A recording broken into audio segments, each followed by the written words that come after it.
Welcome to the Saints Martini, a cocktails and conversation podcast with your hosts, the Saint and the Halo, Warren and Irish.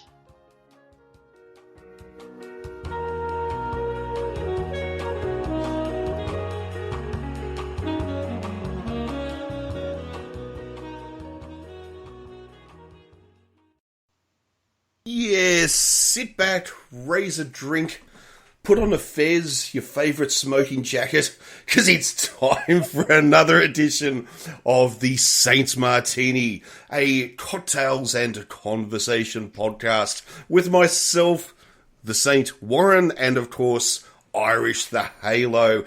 How are you doing today, Irish? I am doing excellently, Warren. How are you? Oh, that was a very slow. I told you I was going to slow down when I was speaking. Oh, dearie me. I'm doing extraordinarily well. I'm sitting back. I'm nursing a lovely cocktail and on a what is it? Summer's over in Australia, basically. So, oh, that's right. You guys are opposite from us. We just had our spring equinox. So, did you just have your winter solstice, or no? Or what is it? No, that's not right. I've already forgotten words today, so this is going to be fun. Well, yes, it's been a long time since I went out to the forest and drew a circle with a sword and ran around naked and jumped in and out and all that sort of thing. So I'm not too sure about what are you trying to say? The equinox and all the rest of it. But remember who you're talking to over here. I'm sky-clad as fuck with my sword in the face, okay? Let's not discuss this on air, though. Later, I'll tell you all about it. No, So, yes, no, I can't remember. Is she joking or is she not? Some of you know whether I'm joking or not. We'll leave that up to the imagination of those listening. I'm sure that they have vivid imaginations. But it's no. I always get confused about all of that. Actually, because it doesn't actually fall like it when you think it's going to fall, does it? Because you've got the middle of the year, and then you've got the end of the year, but it's opposites for the north and the southern hemisphere because one's the start of season, and the other one is. I get all confused, I'll be honest with you. It's like 24-hour time. I always get confused. You're basically saying everything that was just in my head. Mostly the I'm confused part. But the only way I really remember is that my father's birthday falls on the spring equinox usually, which is March 20th. So I just remembered here, we just had our spring equinox. And I remember that because it was his birthday, even though he died, so it's no longer his birthday. It was his birthday. He died 6 years ago, though, and I'm over it. So, yeah, that's sad. But I do post pictures of him on my Twitter account, which is cool, because he had a lot of really cool pictures of him playing guitar, and he looked like a hippie in the 70s. So, very cool. Very cool. Yeah, it was cool. But that's the only way I remember the spring equinox. Right. The solstice I remember because, it's cooler than Christmas, I guess, to say I'm going to celebrate the solstice because I'm not a Christian. So it does sound pretty cool, doesn't it? It does sound pretty hip. Secular Christmas is a thing, but it's also stupid because how can you have a secular Christmas? You really can't, technically. So you're having a winter celebration somehow that you're just taking pieces of all these other religions and things and mushing them together, which is pretty much what all the furniture in my house looks like. So it's an eclectic grouping of things. Don't the Japanese often refer to the fact that they love Christmas because they can celebrate the birth of Santa?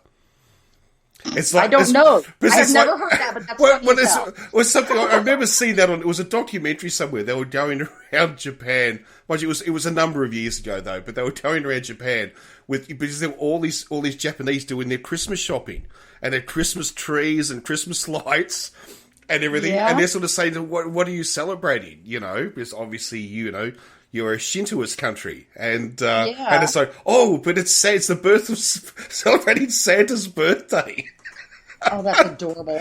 Yeah. That's just cute as could be. I read, and I don't know if I mentioned this around the holidays or not, but there was a great thread at the time around the Christmas holidays here by a man who was a Muslim person who, because of COVID, could not go home during the Christmas holidays for college, what he would normally do, he was just going to be with his roommates. And so he didn't get to celebrate his family's stuff. And he thought, okay, I'm going to be here with my roommates and they celebrate Christmas. So I am going to have my first Christmas celebration. And he was going to do the whole thing. But secular, because that's what they do, his roommates. And his thread was brilliant.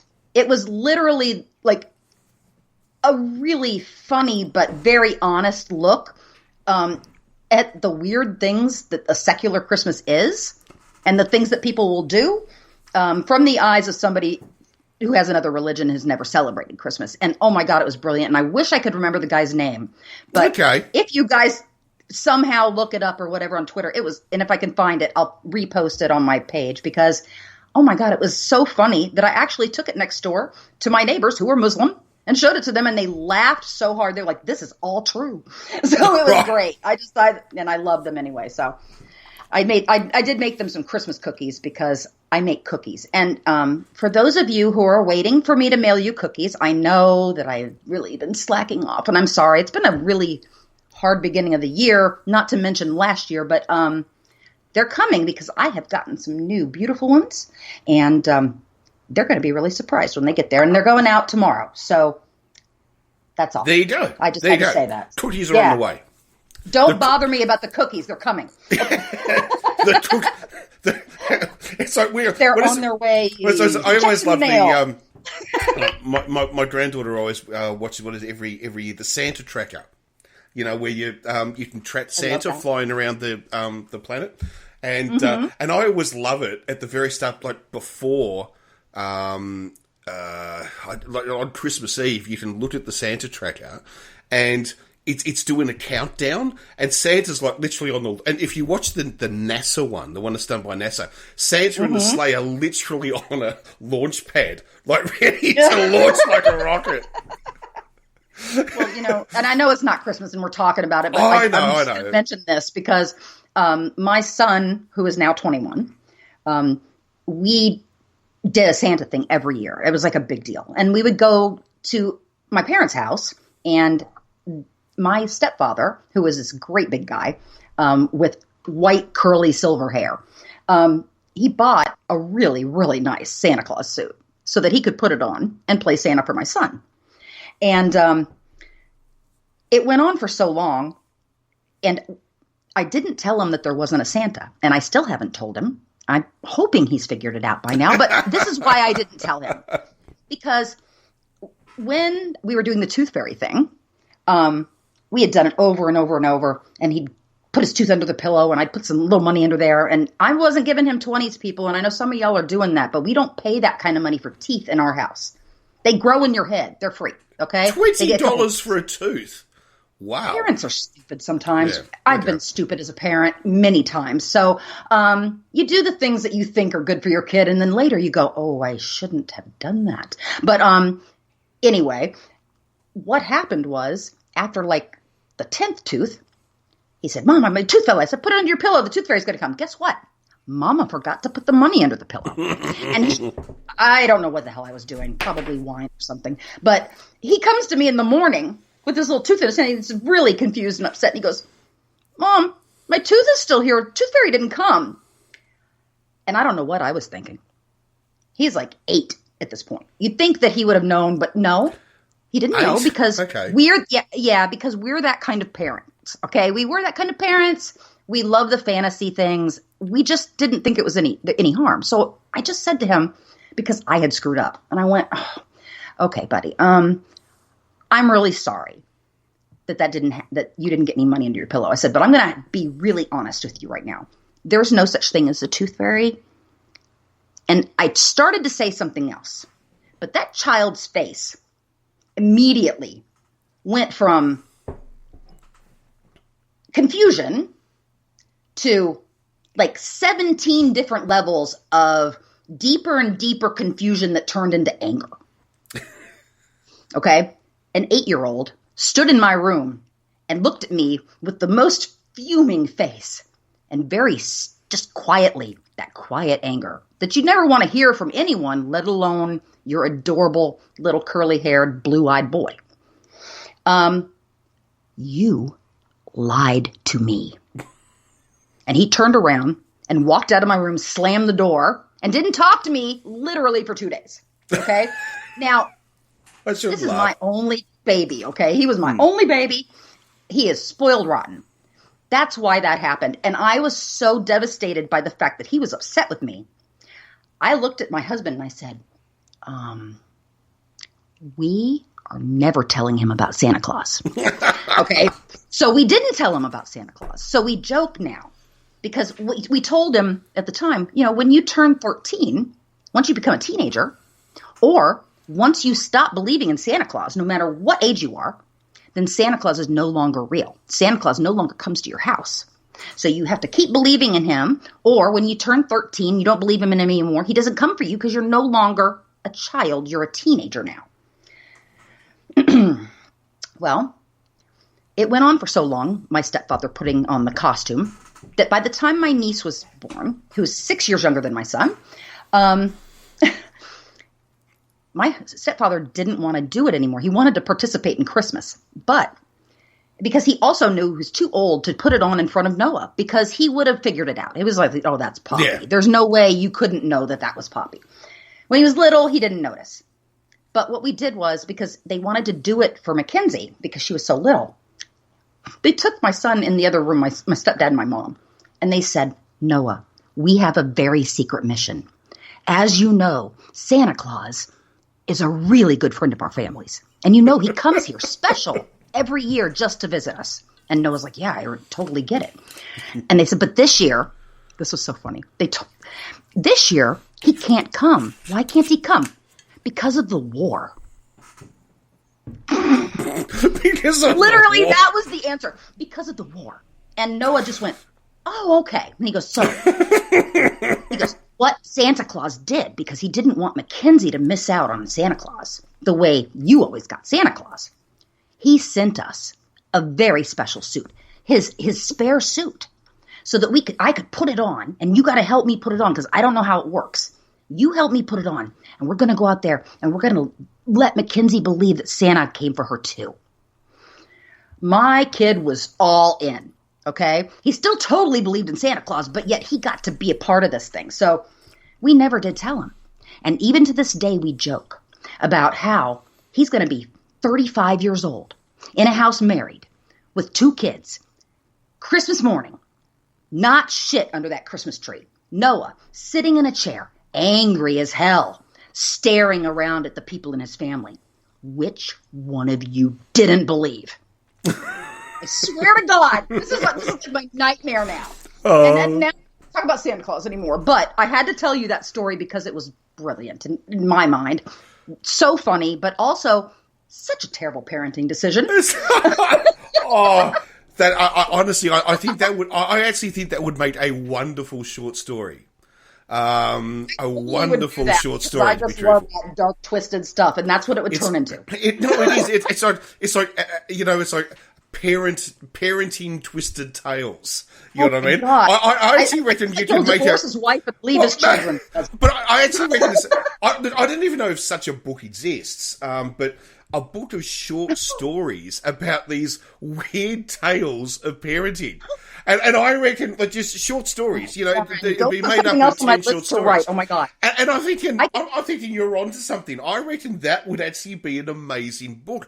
I reckon it would, I'm really serious here. I reckon it would sell. Well, I would almost get a short film, and then put it in if you had festivals or something. If you had the money to do it as a short film, because I could just see it being done while it's being narrated. That's the thing. I think it's one of those stories that needs a narrator, to run through. I think it'd be one of those things that would be incredibly fascinating, but at the same time absolutely hilarious. But you have to do it like a Christmas movie, though. Yeah, you got to do it like a Christmas movie with the jingle bells and the narrator that sounds like the narrator of a Christmas movie. Yeah, Yeah. And so, have you ever? I haven't read it, but I have heard the audio read from. God, he played Wesley Crusher, Will Wheaton. Will Wheaton.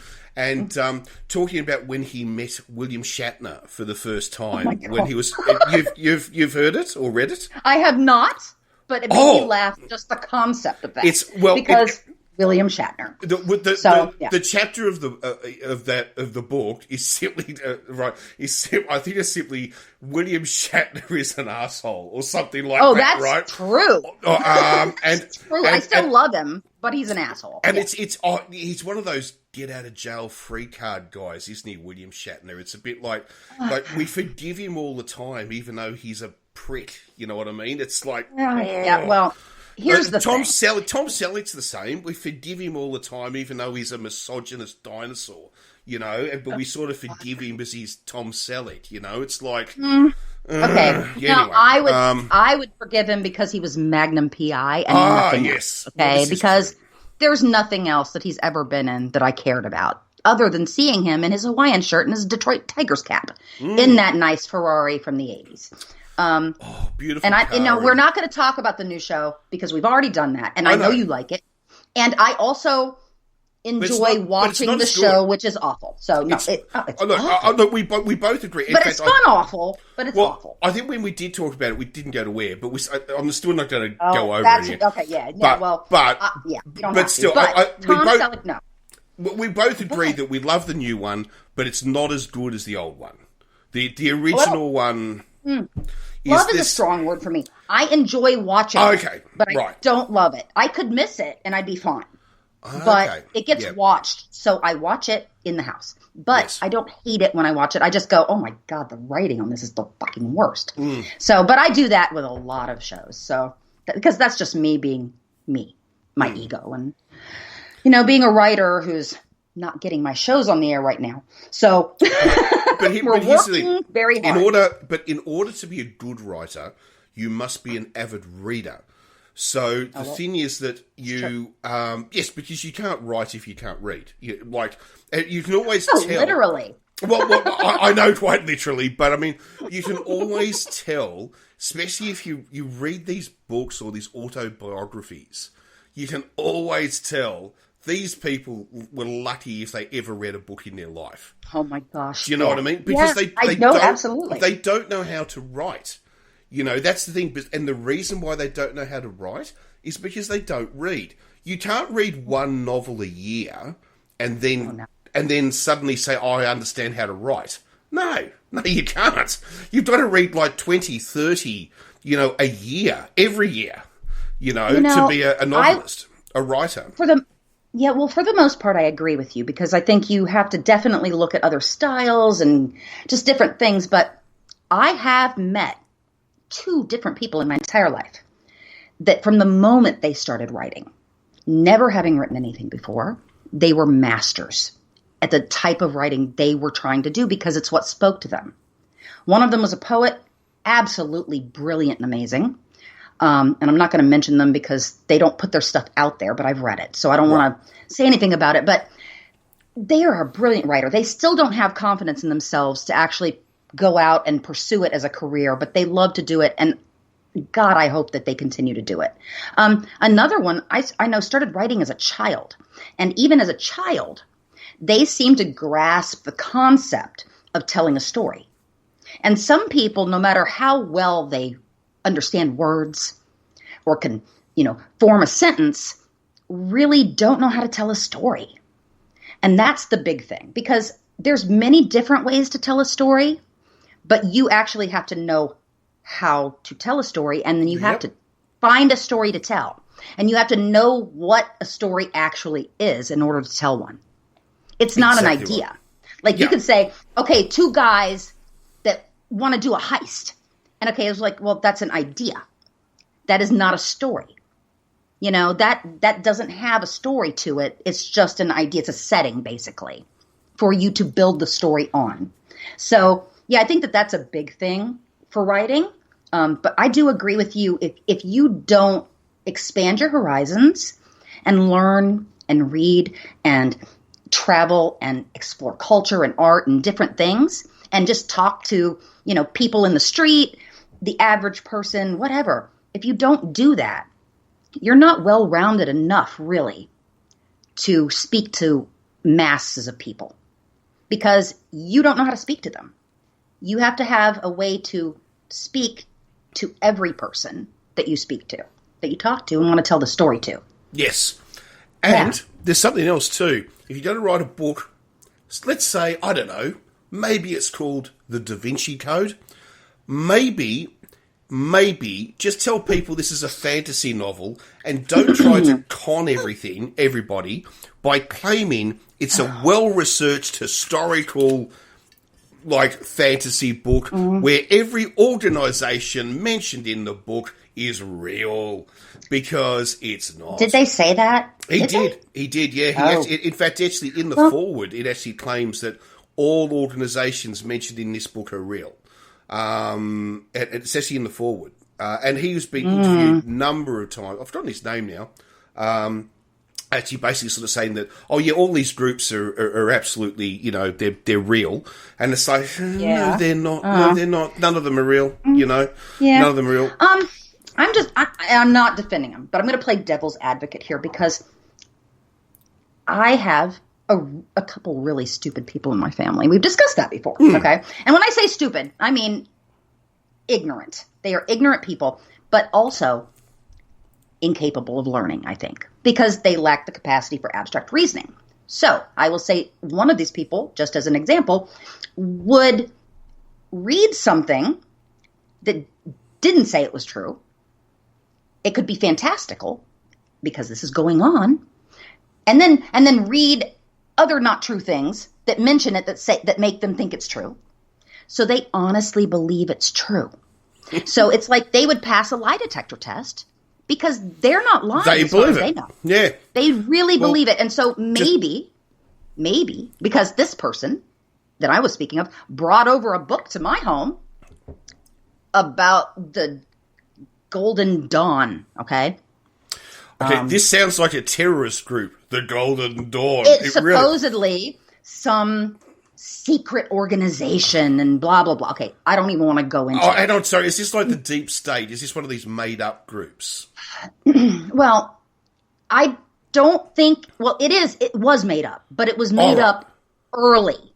Okay, it was a thing that was made up a long time ago. And I believe it got some very famous people involved in it. And I would have to look it up to be sure, so I don't want to say. Yeah, that's fine. Yeah. But the very thing that she said, the book that she brought over was like an encyclopedia or like one of the original old Bibles you would see in the library. Okay. Really thick. And she wanted me to read it. And she said, this book is so cool. It tells you all about how Alexander the Great found an emerald tablet inside the Great Pyramid of Giza. Oh, for fuck's sake. And my whole brain went, screech, wait, what? Yeah. Alexander, what? And she said it again, and I said, that never happened. I was like, that literally never happened. Nobody ever found anything inside any of the pyramids, especially the Giza pyramid, except for one tiny piece of graffiti that I'm pretty sure was faked by the guy who discovered it, that had Khufu's name on it. And there were definitely no fucking emerald tablets that nobody else has been able to decipher, but somehow the people who wrote this book could.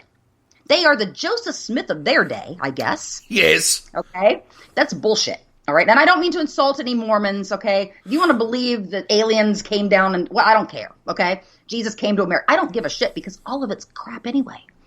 And maybe it's not. Maybe I'm wrong. All you do is it the L. Ron Hubbard? Dead. The Scientologists. I mean, that's a classic example of just... Yeah, well, we've talked about it many times. Let's just make shit up and we'll sell it, you know? I mean, they really... Then a grift. They give themselves... Oh, yeah, I know, that is a grift. Oh, that is that is a total grift. That is a total grift. Yeah. But it's... And they prey on rubes. Yeah. Like the person in my family who purchased this very large book and then was confused and sad that I said, I'm going to go in the other room and watch TV. And did not touch their book. So, because I know better. Because I don't believe bullshit. Yes. Okay? And that's the thing. But they do. And so, to them, I'm crazy. I don't get it. They get something I don't. And that's funny to me. especially if you knew them. Well, I remember when I was mean. I'm trying to be nicer, but I'm just not a nice person. When I was very young, one of my friends, family friends of family, or all the rest of it, and I still remember the mother in this family. Oh my God, I was so in love with her when I was a kid.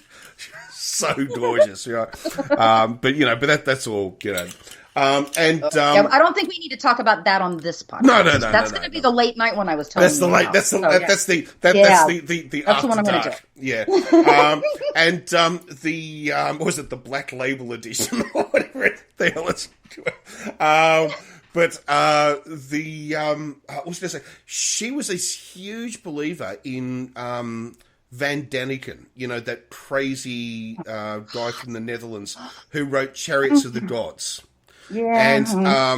And she believed that Chariots of the Gods was this incredibly historic, like researched, and of course everything in Chariots of the Gods is pretty much just fucking made up, right? Well, it was him as a novice just speculating and writing anything down that he said, and he admits that now, which is great. But even like his measurements, I used to say, the length, you'll say, well, if you actually measure the distance of the Great Pyramid, and it's like, hang on, but you've measured it wrong. Your distance is fucking wrong. Like, everything in that book is wrong. Like, it's so wrong. And he's talking about this, there's this place where there's this plateau and they cut these giant stones. Well, he kind of got... He got away I know with which that. one you're talking about. We got away with that in the 1970s, before we got fucking ultrasoundy equipment, when they realised, no, it's just a giant fucking rock, thing that goes down hundreds of feet. That's different then. So this is this is the spaceport, the one that's claimed to be this space. Whatever the hell. I don't know. No, you know what? I still watch Ancient Aliens. Don't get me wrong. I love it. I know. Georgios I love it. Tsoukalos is my favorite person, and his hair has gotten taller every year. He's the nutty professor. He's great. You've got to love a nutty professor. You know what I mean? Exactly. I love him, and I love some of the other people just because of their personalities and stuff, and they're so funny the way they speak, the meter of their voice. It just cracks me up. But I will say, they say, of course, just outrageous things on there that you just go, oh, come on. But once in a while, they actually show you some information about something that we found on the Earth somewhere that mainstream archaeology is not looking at. They're actually ignoring because it doesn't fit into the parameters of what they've said is the truth and the timeline. I love to see stuff come up out of the blue that completely throws the timeline of our human history off. Because I think it's ridiculous to me that they think that we have only been really populating and doing things for this very teeny little minuscule time that this planet has existed. And I just feel like every single time they find out, this, pushes us back another 100,000 years or another 4 million years. Every time they find something like that, I just go, see, don't keep telling us this is the answer. That's what bugs me about archaeology. And I love archaeology. I'm just fascinated with ancient civilizations and all that kind of stuff. I love it. Pretty much any of them. And I just soak up information, read books on it, and watch shows. But, oh my God, I lost my train of thought, Warren. That's something new for me. How does that happen? What was I saying? I'm sorry. It was... about that archaeologists find things and then they instantly are claiming this is history where it may not be, because they're changing all the time. The facts, yeah. So they say, we figured it out. This is it. This is how old we are. These people did this thing. Okay. Later, they find out something new and they go, now this is the answer. This is what it is. Forget that thing we just said that we told you was the absolute truth. Okay. See, now that's with something like archaeology. There is no absolute truth yet. I get bothered by every single time they go to a site and they start digging and they find a little figurine of anything. Okay? It could be a bear. It could be a little fat naked lady. It could be a pillar. Okay? Just a stick that's shaped weirdly. they will immediately say that it was an object of worship. Nobody, apparently, in the past ever had anything that wasn't completely related to their worshiping of their gods. Now, I understand that ancient cultures were very religious, like we are now. A lot of people have their religions. But guess what? We also have other things. Okay? We have other things in our home. Children play with toys. Even way back in the day, they would make toys for themselves. And if you're going to tell me that you really don't think that in a place where you're digging up a huge city and settlement, that if you find one little figurine that looks like a car or an airplane, even if it was in the Mayan civilization, that is somehow related to the worship of gods.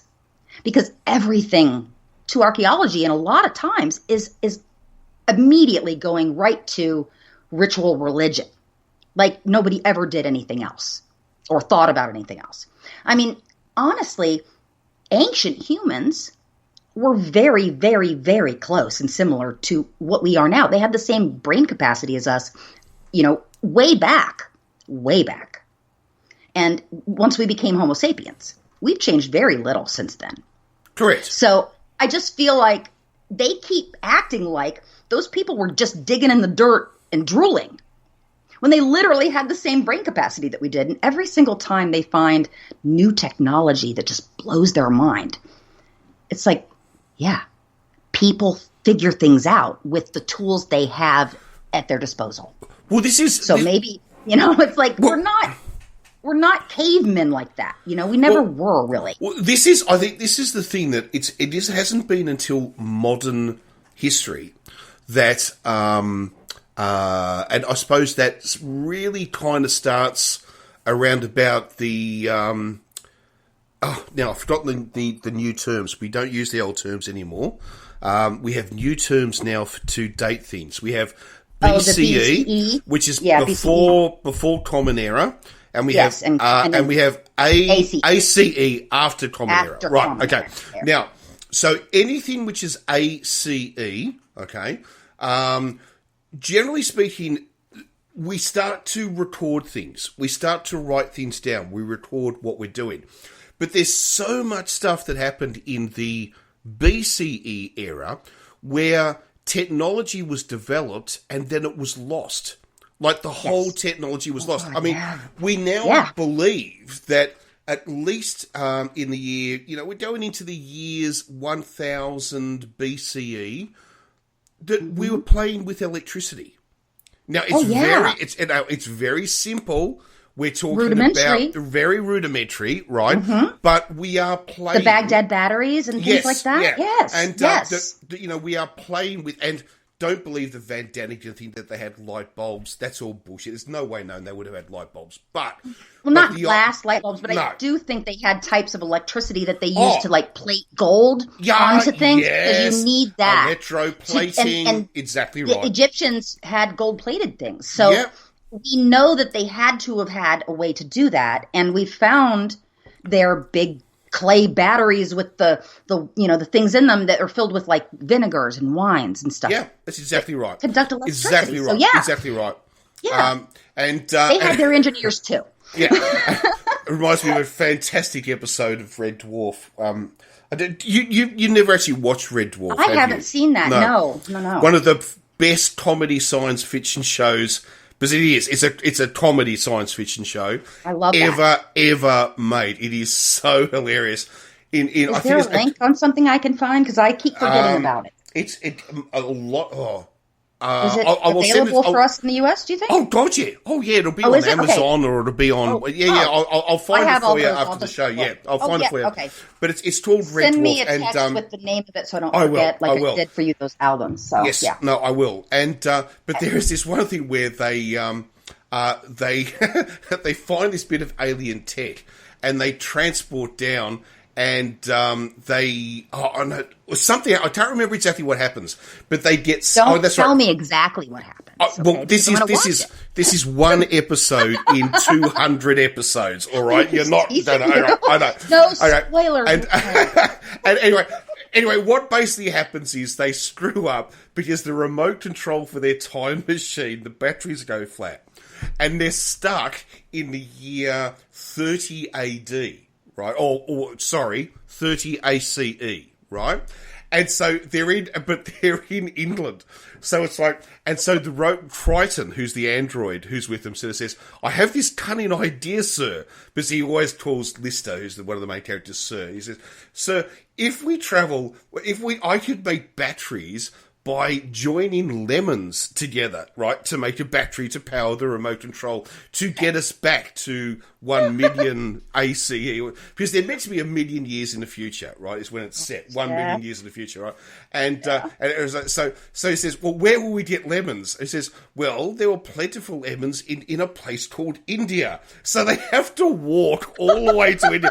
So they finally get to India, and right, they go there. And they get on this bag of lemons, and he goes, all right, crazy me lads, make us a battery. And he said, well, I'll need some nails. He says, iron. Where do we get iron? England. Oh, bugger. It's like, maybe you guys should have made a list. I know, but it was so good. But then they're sitting at the table, right? And they're sitting around the table, and he goes, and he sort of, and he goes, Jesus Christ, Crichton, you could have told us this before. And then this guy with his beard lifts his head up and he sort of says, sorry, did you mention my name? Oh, it's a fantastic show. Red Dwarf. I love sci-fi comedies. I love them so much. And is there anything else sci-fi comedy, like TV show wise, that you enjoy watching? Besides the standard, Star Trek Discovery and all that kind of stuff. I mean, it's not really a comedy, but... wait, sorry, you're talking about sci-fi, or are we talking about sci-fi comedy? But sci-fi comedy... I want sci-fi comedy right now. That's what I'm thinking. That's pretty thin. Like Cleopatra 2525, way back in the day. Do you remember that? Oh, I do, but it wasn't a comedy. You can laugh at it, but it wasn't a comedy. Oh, no, it was a comedy, okay? I don't care. It was a comedy. But that was in that same realm of... Sheena. Well, Sam Raimi's people. It was in that sort of. What was that? All those fantasy shows of the early thousands, wasn't it? Really, is what we're talking about. Yeah, but and I loved that they did all those fantasy shows. Oh, God, my tongue. Sorry, too much rum. I love that they did the fantasy shows then, because at the time there was nothing on for fantasy fans, and when that came out, that's literally all I would read. I read nothing but fantasy growing up. And God, now I know why I live in my own little dream world, and I create my own little dream worlds for myself to live in. But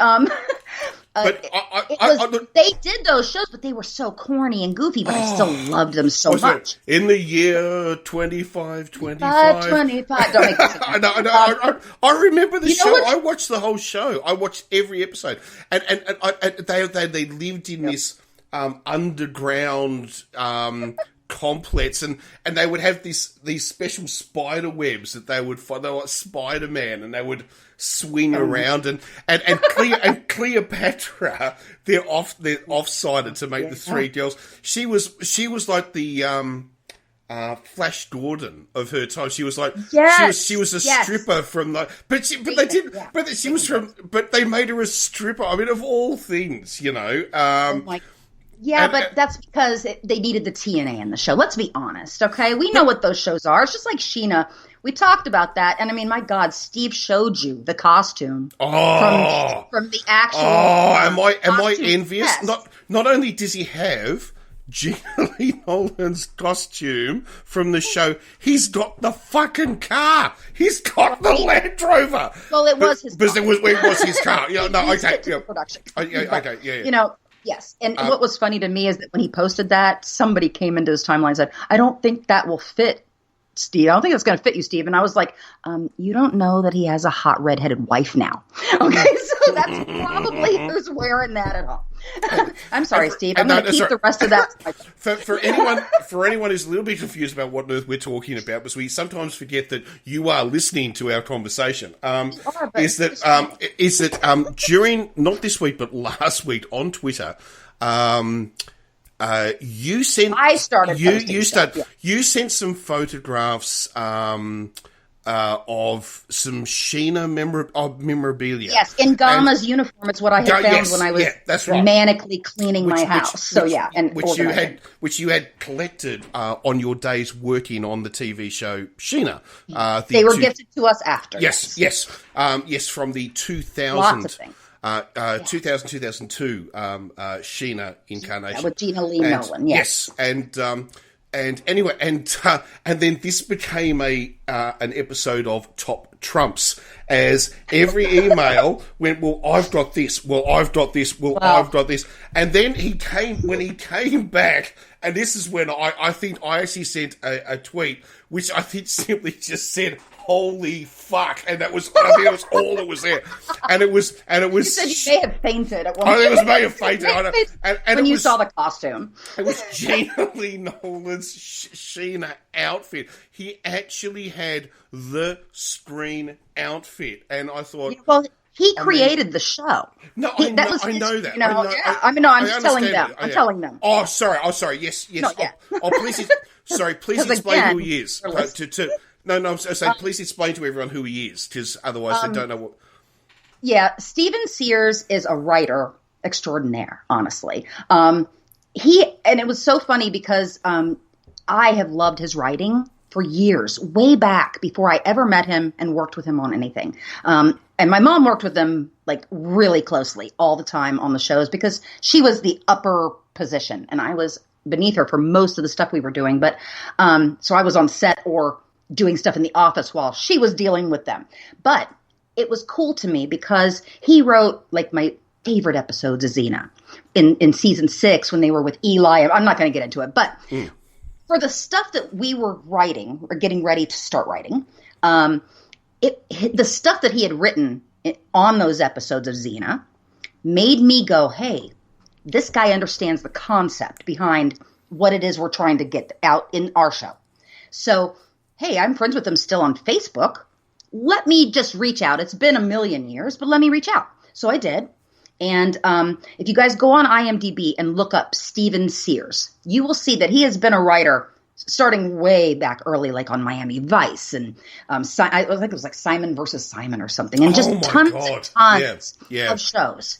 Tons of shows that you knew and loved growing up or when you were older. I don't know how old people are. Or maybe that you watched in reruns. I don't know. But most people know these shows on some level. And he is a brilliant mind. The thing about him that I really love, though, is that he is a gregarious, fun person. But he's super intelligent. So when we talk, even if it's just over Twitter or whatever, it's always a really fun thing. Yeah. But he's also like me, and as if people can't tell, I'm like Tinkerbell. I'll die if I don't get enough attention, right? I'm going to just say that because that's old, and I'm just going to. I didn't write it, of course. You guys know that, but it's true. Steve also loves attention. Okay, and some people just need energy of other people all the time. Okay, and maybe that's wrong of us, but I think we're fun. So anyway, we go back and forth, even on the phone. We're laughing and talking. We never get any work done, really, because we can't stop talking. But he loves to tell stories. And he has some of the most amazing stories about people in the industry he's worked with that you wouldn't believe. They're hilarious and horrifying and great. And at the same time. But he loves to tell stories about shows he's been on. I know that if I start posting anything about any of the shows he's been on, he will come back and we will do what we did. It was fantastic. And I love him for that because he interacts with me on a really great level. And for a lot of people, they might think that that's some weird attention-seeking level. And it is. But it's not hurting anybody. And we're having a good time. And we're making shows for you guys to enjoy. So that's what we're trying to do. And I really enjoy working with him. He's freaking brilliant. I'm learning so much from him, even though I have been writing for years. Stuff I would never have thought about.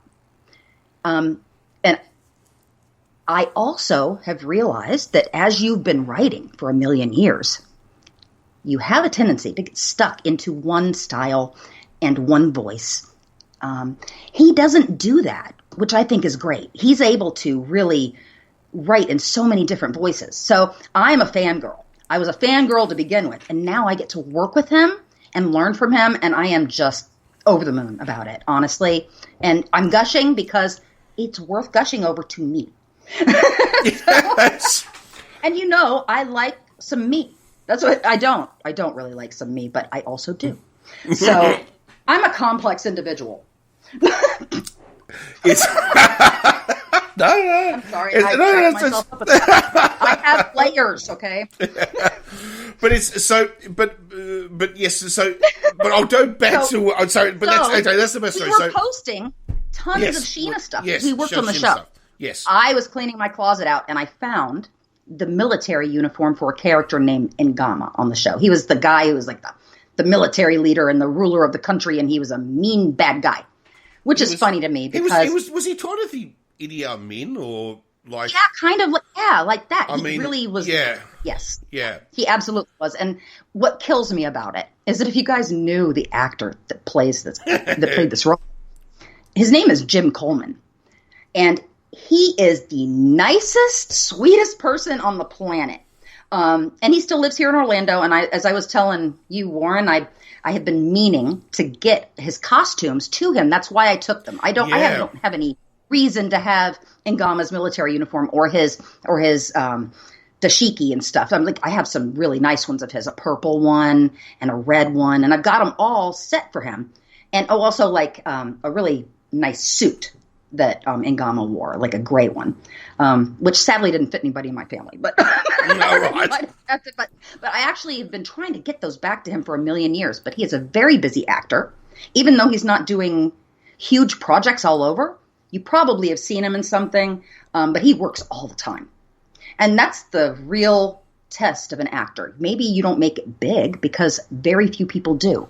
But you are a success if you can pay your SAG dues and still have money left over from the money you make on a commercial. And he works constantly. So if you guys get a chance to look him up, Jim Coleman is his name. I've been working with him in Orlando since we did the last season of the first series of the show Divorce Court years and years ago, when it was still a scripted program before it became a reality TV show. We got reality TV. You know what created reality TV, right? The writers' strike in LA. The writers' union went on strike. Is that what created reality TV? Absolutely. They weren't getting their fair share. I thought it was the Dutch. Oh, no. No? Well, they had started doing that. I don't know if they created the concept of it, but in America, how everything suddenly became reality TV, why Divorce Court, even as bad as it was, became a reality TV show, was because if you did a reality TV show, you didn't have to pay the writers because you had people talking. And the only thing you had to do was write some spiel for the host. Okay? You give them talking points, and that's it. And you find somebody with a personality and you send them out there. Okay, that's how Mark Burnett made all his damn money so that he could set Trump up and make him a pretend success. Well, we all know that story. We all know it though? Do we? Because I think a lot of people in my country didn't understand that it was a TV show. I think there's a lot of people around the world. I think there's even people who are not fans of Trump who actually think he's an asshole, but they still don't even know that it's made up. Right? Well, see, the thing is, years ago, I liked him as a personality. As a TV personality. Because he was a dick. He was a douche, and he was. It's like J.R. Ewing. J.R. Ewing is nothing like Larry Hagman. Do you know what I mean? If you don't know, that's a show from the 80s called Dallas.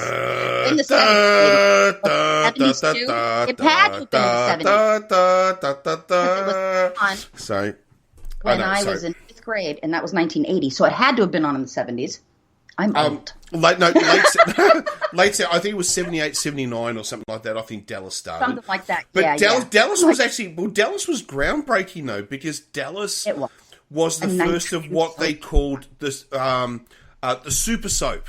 because Yeah, you had the evening dramas. Yeah, that's right. evening Because soap operas had always been on in the day or in Commonwealth countries in the early evening. They'd never been, like 7 p.m. or something like that. They'd either been on the Spanish novellas they'd put, Yeah. that kind of stuff. So you got but they never played in prime time. Suddenly, here came a soap opera that played in prime time. Dallas. Oh my God! It was groundbreaking. It really was. Mm-hmm. Yeah, absolutely. And, anytime a new concept for a style of show comes out, it's groundbreaking, and then everybody does it, and then it becomes common and boring, and then they have to move on to something else.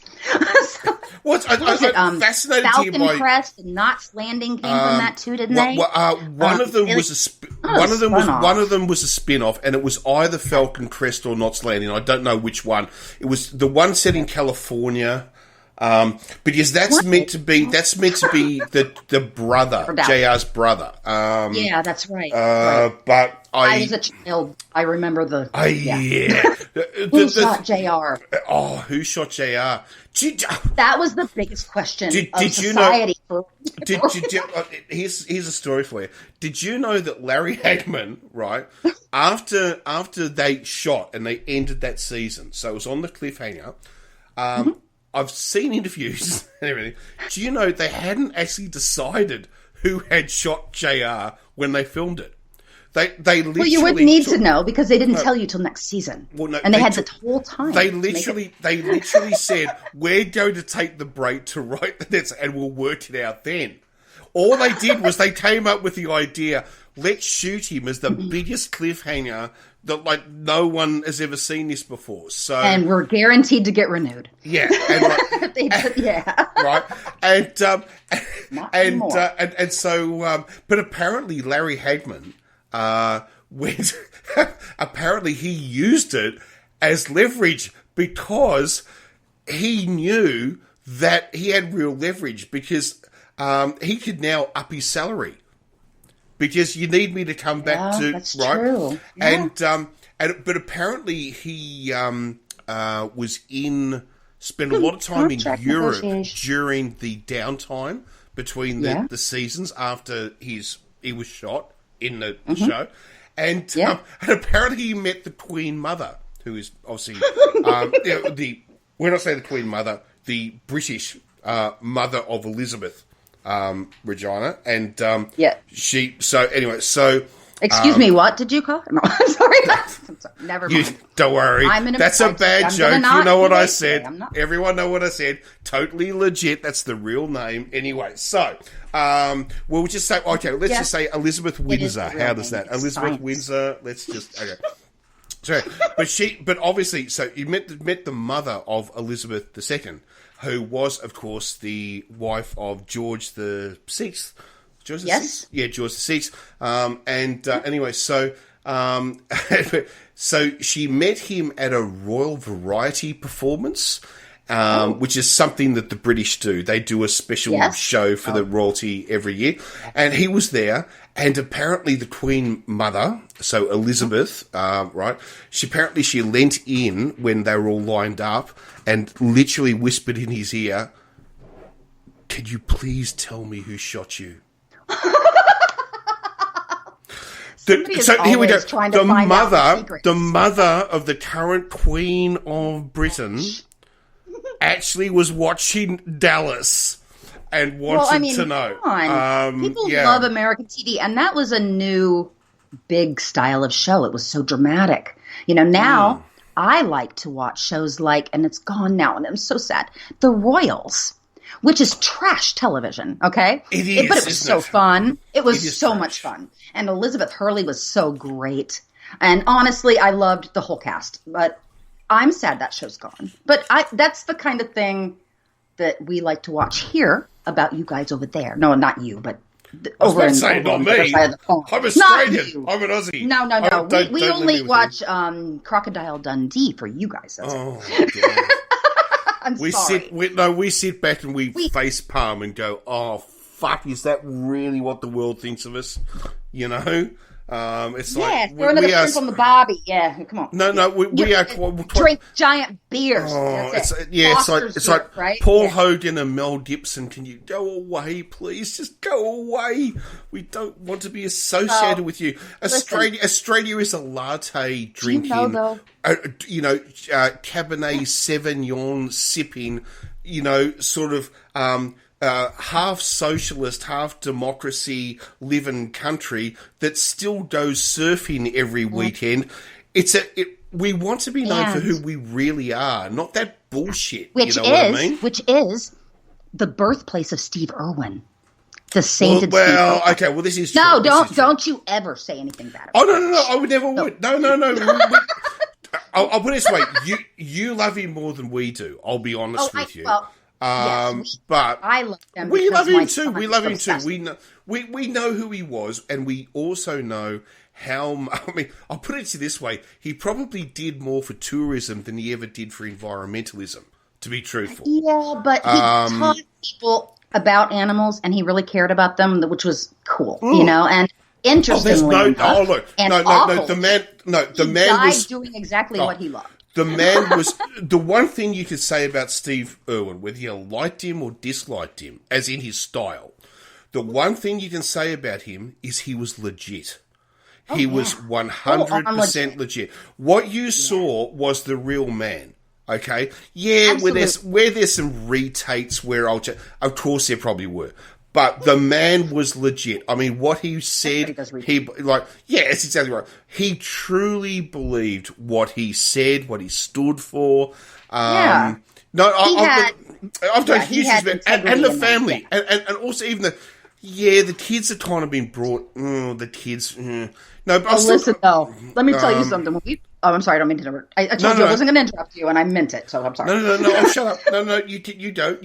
But don't worry. I was just going to... people want to hear you. I was just going to say... You need to stop saying that to me. Oh, my gosh. I'm going to fly to Australia and smack you and fly home. We'll stop after COVID is over. After my vaccination. But I'm still coming over. Oh, don't talk about that. That's a threat. Yeah. It's a promise. No. Okay. Actually, don't talk about that. That's an interesting thing to bring up, actually. But I have to get my Tim Tams somewhere, and you can't keep sending them to me. But I want to say that when we first started watching in my house... It's time for a new shipment, isn't it? Yeah. It is, but... Yeah, all right. Or I have to... I'll get later. I'll get we'll discuss my addiction to your cookies later, okay? All right. All right. When we started watching the show in my house, initially, it was like really early in Steve Irwin's show, and it was just him and Terry. And he was so much smaller than her because she was so much larger than him at the time, taller and wider and just heavier. So what we noticed was when they would go to get the gators and catch them so that they could do the thing they needed to do, he would start to say, every time it started to happen over and over again, okay, now my wife Terry is going to jump on the croc's back and hold her down. It was like, oh my, I'm sorry for the Australian accent. That was wrong and it was bad. Okay, so it wasn't too bad actually. No, it was a joke. So that was wrong of me, but I don't. Right. I think it's pretty good. I don't want to do that because. Okay, good, because I'm not trying to make fun of you. I literally was having fun with that. But I can't help it. And I'm trying really. And usually when I'm not noticing it, my accent is actually really good. No, you see, you can do accents where I can't. So people say to me, do a Hungarian accent, and I sound Argentine. Or they say, do an Argentine accent, and I sound like a Romanian. I can't do it. Okay. I'm terrible. I'm going to just embarrass myself as an American and tell you that I have no idea what those dialects sound like. But what I could do is if I listened to it, I could listen to it for about 20 or 30 minutes, and I would have it down. And I could speak to you in English with that accent. And if you wanted a specific region, all I have to do is listen to it. 20 or 30 minutes of hearing the language. That's a brilliant talent. That's an amazing talent. It's really great for me because I love to learn languages. If I didn't love languages, then it would be bad. But, my German teacher in high school told me she was from Germany. She looked at me one day when we were doing so. She stopped and she stared at me. She goes, "Your accent is like a native from my town." I said, "Well, I'm mimicking you." That's why I have to speaking with your dialect. See, this I'm so envious of that in you, because for me, languages, I love the idea of speaking multiple languages, but I am the worst linguist in the world. I can barely speak English. I can't, I've lived around German all my life, and I can rattle off 20 words. I'm terrible, Oh, sorry, oh my God. Sorry, I am so bad. That was funny to me. No, I am so bad. I am so bad. And when it brings up, the German brings up another thing, because I just bought a new car. Or changing subject, but it was something my mother said to me, because I told her this morning, because I actually did the credit card deposit on it this morning, and I rang them, because I was like, I'd like to keep in touch with them, and I sort of said, I thought you might like to know I just bought a new car, and my mother said to me, when I've told her, she goes, I'm glad you bought a German car. Oh, Lord. Mum, please don't start, oh, God. Martin, you know that I love to learn to say one phrase in every language that I can find. Do you know what my phrase is? And I'm going to say it to you. Sure. Okay. Do you remember what it was? Do you remember what the phrase is? I do know what you're going to say. It's a test. Oh, do you? I know what you're going to say. Okay. Go and say it. I'm going to say it in German. Yeah. This is the phrase that I try to learn in every language that I can. And I don't know why I chose it. But it is in German. Der Schmetterling ist müde. Okay? Der Schmetterling ist müde. That means the butterfly is dead. That is my favorite phrase to learn in every language. And I don't know why. But I feel like it's right for me, okay? I don't care if I know how to say anything else in that language, really, as long as I learn to say that perfectly. But every language has stuff shit like this. It's like Sweden. What are the great ones in Sweden? What is it? Lingonberry. No. Don't slip on the shrimp sandwich. No, don't slide in on the shrimp sandwich. That's an idiom, though. Right. Okay. That's the English translation. My Swedish is not existent apart from saying, I can say, well, actually, I know some Swedish. I can say, hang on, mein Name ist Varen, ist es der Bordett? Was? Well, okay, no. That's about it. I can't do much further than that. Anyway. Entschuldigung. But there's a great Australian one. I'm sorry. Excuse me. What? There's a great Australian one. We didn't come here to fuck spiders. Nobody should fuck spiders except for other horny spiders. But that's the thing. It's like you'd be sitting around and it's the same. Like, so people say we didn't come here to fuck spiders. Right. Well, yeah, it's great colloquialism you guys have. Yeah. In Nashville, I learned to say, I'm sweating like a whore in church, sitting in the front row, wearing a strapless red dress, seated next to the preacher's son. That is a Tennessee hillbilly redneck colloquialism. Right. Sometimes you just want to say weird things. You can't fault a pig for having a shorter neck than a giraffe. Those types of things. That's exactly right. That's exactly right. I mean, it's not the pig's fault that they don't have a long neck. They're a pig. But the Australian comment I did love, which is the one, we didn't come here to fight spiders, okay, was I did hear there was some British guy who actually said, no, I'm sorry, that's not true, because in Australia, your spiders are so big you could fuck them. Oh my God, you could! Holy shit, let's not talk about the spiders. No, we all know it's not true. It's all fucking fallacies. You guys have. We don't have spiders. And wrapped like cotton candy, like candy floss. I don't know what the hell you guys call it over there. What? A fairy floss. Okay.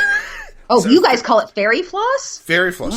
Well, you talk cotton candy, we talk cotton fairy candy. Floss. Yeah, and then in the UK, it's candy floss, right? I think so. I don't know. I can't speak on behalf of Britain, but I believe love the different words for things in different places. I have an idea for a show. that's set in Britain. Yeah. And I've already started writing, so you guys can steal it if you want, but mine's already registered. It's set in Britain, and it's about a Southern debutante girl from America, like Atlanta or somewhere in those areas, who was like a socialite and a debutante, get the opportunity to go to school in Britain. And she moves into a flat with some roommates that she's never met. And she moves in with 3 people. And one of them is like a busker. And I think there's going to be a love interest or something there, but because he's going to be really cute and play guitar, because I have a thing for cute guitar players, in case nobody ever noticed. I'm pretty sure it's obvious. I think it's probably because of my dad, who used to be cute before he got older. And then I'm not gonna go down that because that's really dark. I know. Well, you know how women are. No, well, I am. You know, I like dark, twisted. Yeah, I don't want to go down that path. I'll get myself in trouble with my darkness and death talk. No. I like the darkness. No, the darkness is cool. I just sort of death comes to us all. But no. But it's like the women thing. It's a bit like I don't want to get involved in that. I'll get myself in trouble. I don't want to tell you not to be a pussy, but I'm going to say no. There's something I stay away. Warm and wet, and you shouldn't be that. I know. It is a bit like that. I know there is sometimes people. Anyway, no, sorry. Anyway, please continue. Sorry, I interrupted you. Please continue. Okay, so I didn't lose my train of thought magically. I saved it in a box. So she goes there and she gets put into this completely new situation with people, obviously. And there's like 3 different types of people that she lives with, completely different. But the fun part about it for me in the writing of it has been the different words. She doesn't understand what the hell they're saying to her half the time. And it's funny. And they don't understand her either, because the whole thing is really not only the relationships and the comedy of that, but really playing on the fact that we all speak English, but we don't speak the same English. They speak British English and we speak American English, and they're different. And you guys speak Australian English, and we have different words for things. What is it what do you guys call eggplants? Aubergines or something? No. In Britain, No. In Britain, they call it an aubergine. An eggplant in Australia is an eggplant. Okay, good. See, at least again, you guys have something. But we have what you call was it cilantro? Is it cilantro? Cilantro. Okay, we call that coriander. Well, we also have coriander, but we only use the seeds. So coriander to us is only seeds or ground seeds. So that's really interesting. So the seed of the plant you call coriander, and the rest of it you call cilantro. Right, so we call the whole lot. We call the whole lot. Oh my! I don't even know.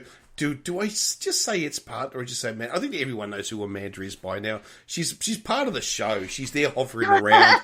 That's because she's a part of your soul. So that's part of the show. It's a bit like what's the old line from She's Monty gone Python? now, but I'm going to tell you all. I didn't meet her, but she was fantastic. From what I've heard. Yeah, I know. Yeah, just a brilliant. Thank you.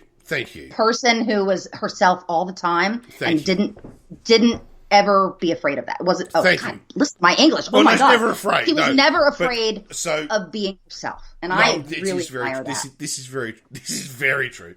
It's a bit like the old Monty Python thing. It was about they're dead, yes, but they're still making appearances in movies. You know, falling out of cupboards, frightening the children. So so maybe she's a bit like that. She'll just be in the show. You know, coming out of the speakers, frightening the children. I'm just going to say, that all the hottest, best girls are the hardest to handle. But the men who can handle them, or the women who can handle them, they get something. They get a reward for that. Well, they do. We talked about this before too. The hottest people are the craziest people to a degree. They say that crazy women are the best in bed, and I told you that I was really excited about that concept for myself. Yeah. Now that I've realized I'm pretty fucking crazy. You do say that magically. You say happens. That just as I take a sip of my scotch. But it's true. It's true. No. Look, I just said fuck it. I'm teasing. Fuck it. Just for anyone who knows, we did this show at a little bit of short notice, so I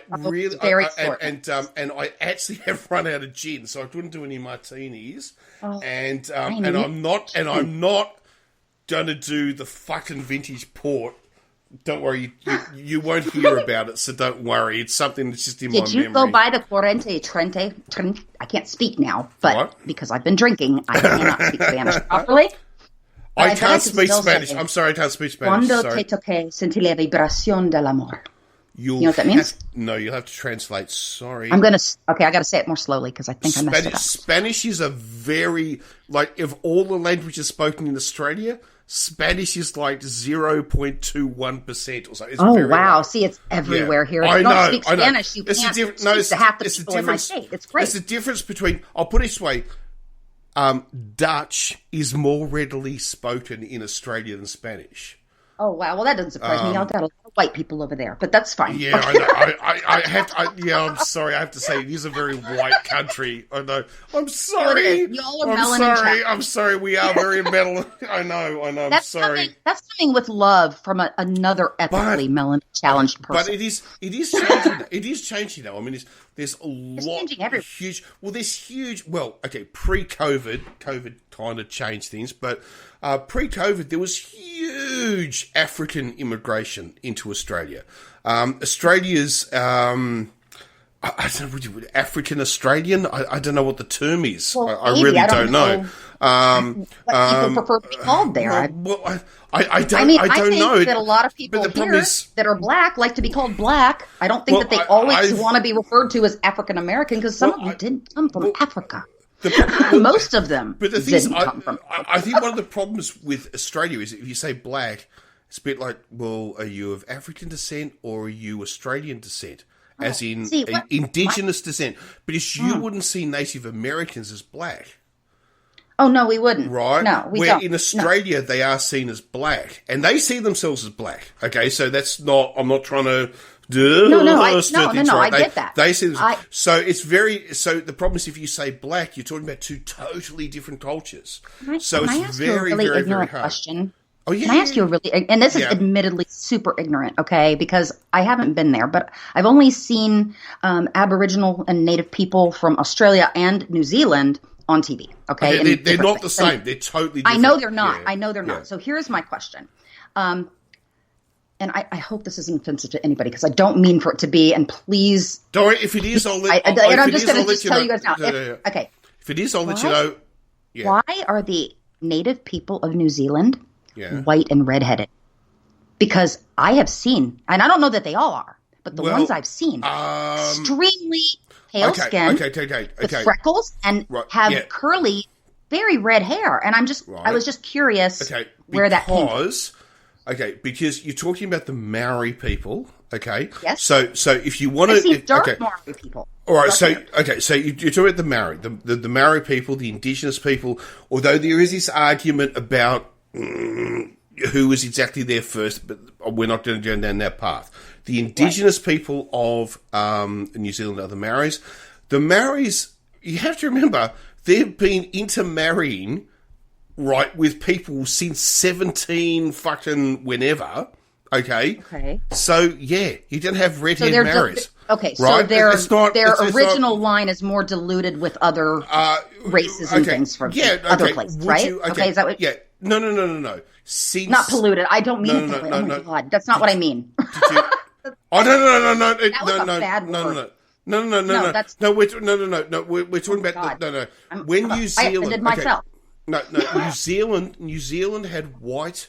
Okay, you want to go down this path about whether it's white occupation, whether it's white... I'm not going to go down that path because that's a whole other story. Stuff, right? That's kind of... What I'm going to say is that when New Zealand started to become what you now see as New Zealand, which is a British colony, which basically white people from Britain arrived in New Zealand...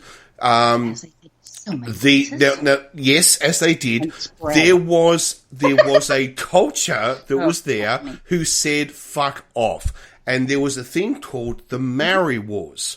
Now, not a lot of people have heard of that. Michael Caine. Not a lot of people know that. Anyway, so there was the Maori Wars. All right. Now the Maori Wars were very vicious. It was a serious war, and did the British win? Tough. Yeah. Okay. Yes, the British won. Okay, but they didn't fully win. The Maoris came out with some serious rights. And here's the big difference between Australia and New Zealand. Because the Maoris the difference between the Maoris and the Aboriginal people in Australia was that the Maoris were a cultural, not cultural, that's not what I meant, farmers. They farmed, right? Oh, like agricultural. Agricultural. They built cities and towns. But when you arrived in New Zealand, there were fucking buildings and walls around, right? Wow, okay. It So was I didn't know that, it was a full on, it was like going to South America, right? It was a full on society. So the thing was, the British were forced to accept there was a culture. So that meant, and this was the whole idea of the treaty. So then they were able to write a treaty which accepted Indigenous rights. Now, this is something in Australia which is very different, because the Aboriginal people, the Indigenous Australian people, were not farmers. They were nomadic. They moved from area to area. That meant they didn't establish. That's places, right. Like that actual meant settlements. that the British arrived and they said, "You don't own it. Right. It's ours." Right? Because you didn't plant your flag there. Yeah. Right. And this was the difference where they're like, "What's a flag?" The Maoris, but the Maoris were able to say, "This is ours." The Aboriginals couldn't. Now, in 2001, is that ideology still accepted? Of course not. Of course we accept it was their territory. It was Aboriginal territory. But has that moved into law? Look, I think it's something like 60% of Australian territory is now Aboriginal owned. Like, it's actually owned by the Indigenous people. But remember, most of that is fucking desert. All right, so put this into... We did the same things to the Native Americans into perspective. In our country. Yeah. So the thing is, and we're still just treating them awfully. Has Australia... I don't want to speak anymore on New Zealand because... Yes. Right, I'm not a New Zealander. I'm not a Kiwi. Oh, yeah, no, I was just curious about that. So I can't speak on their behalf. And that was my American ignorance, because even though I spent a very brief time in New Zealand shooting something, we were very clustered, and I didn't really get out anywhere. Just, you couldn't. We worked, and then we went home because we couldn't afford to stay any longer.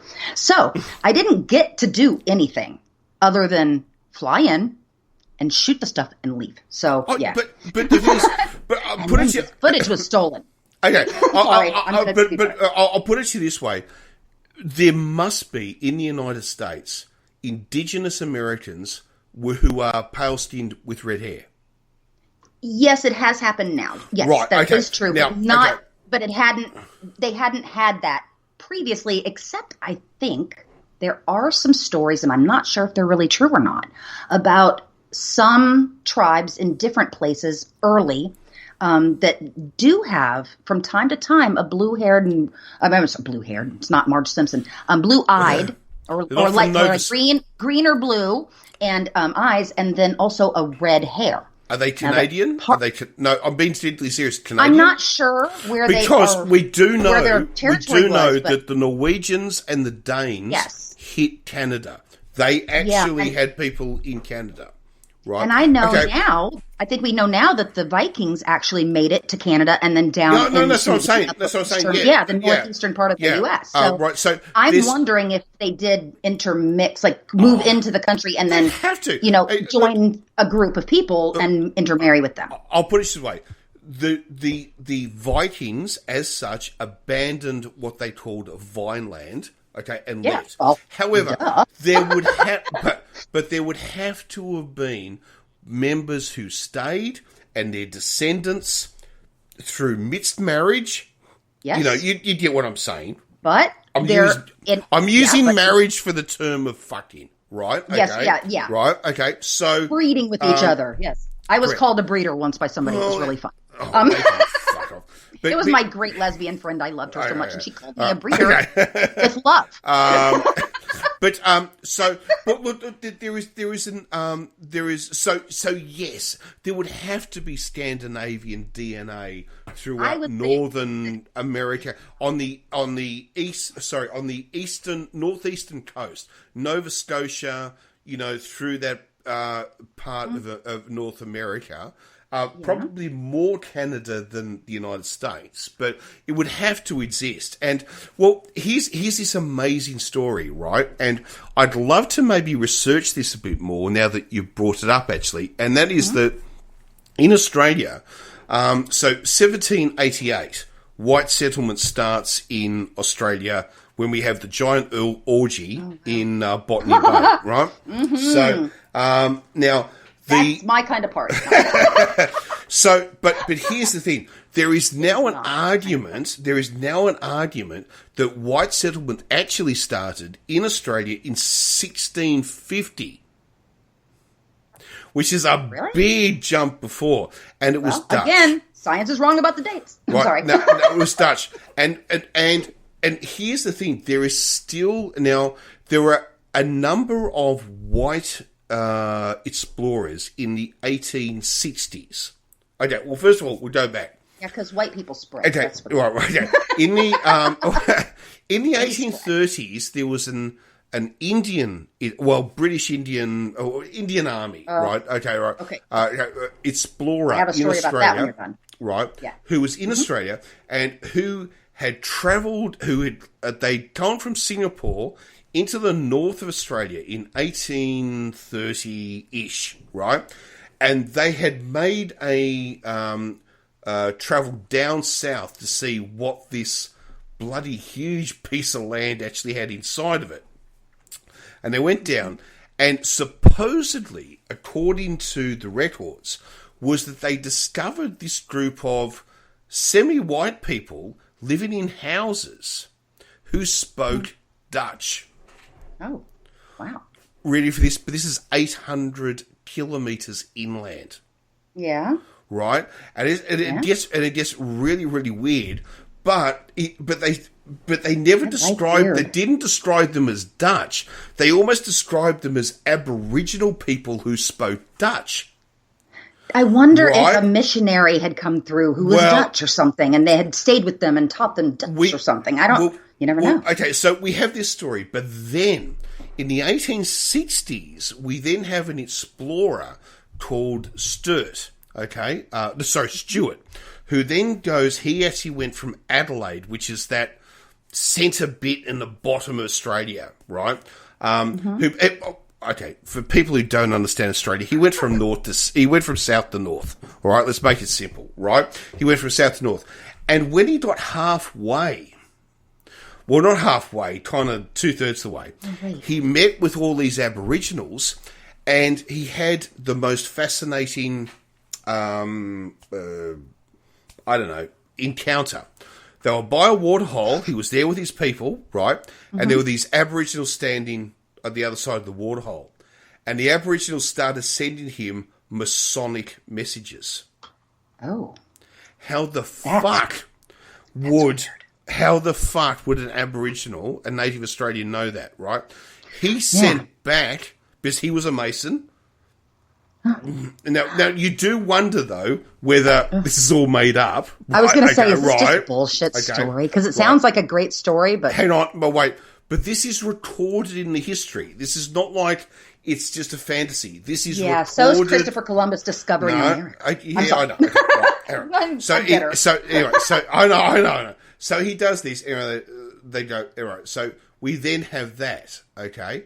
And we then have so we've got these various different concepts of contact with Indigenous Australians with these Dutch friggin' things, right, that we don't quite understand. And then, but here's the interesting thing, right up until the 1940s, this is how late it is, I suppose, in international terms, we'll call it a tribe. They would call it a nation, right? Okay, it's a country. Yes. but we call it a tribe. But it's a nation. It's a fucking, as far as they're concerned, it's a nation. They have a flag, they have a constitution. White people call those things, call them tribes because it makes us look at other people like savages. I know, right, yes. You know, that's but why. It's a nation.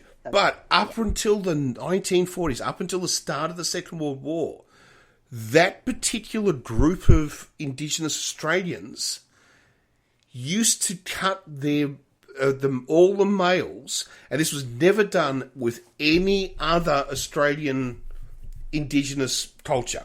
No other. This is the only one who does it. Mm-hmm. They actually cut their beards to be on their necks and not their face. That's that, that old Dutch fucking... like the Amish here. The Amish, like the Pennsylvania Dutch right. here, yes. And the argument there's no mustache, but there's a beard. And there's this argument, why are these Aboriginals in this area where there's all these stories of contact with the Dutch and all the rest of it, why is that particular Aboriginal nation, why do all the men have Amish beards? That's weird. Wouldn't it be interesting? It's really fucking weird. Wouldn't it be interesting if it literally had just evolved spontaneously within their community and it just happened to completely match the Dutch stuff? I mean, I know that's bullshit, but I just think that would be a funny, weird story about how this little group of people in the middle of nowhere spontaneously evolved to do this exact thing that... It's pretty amazing. So suddenly we have the only group of Aboriginals in Australia, and they have Amish beards.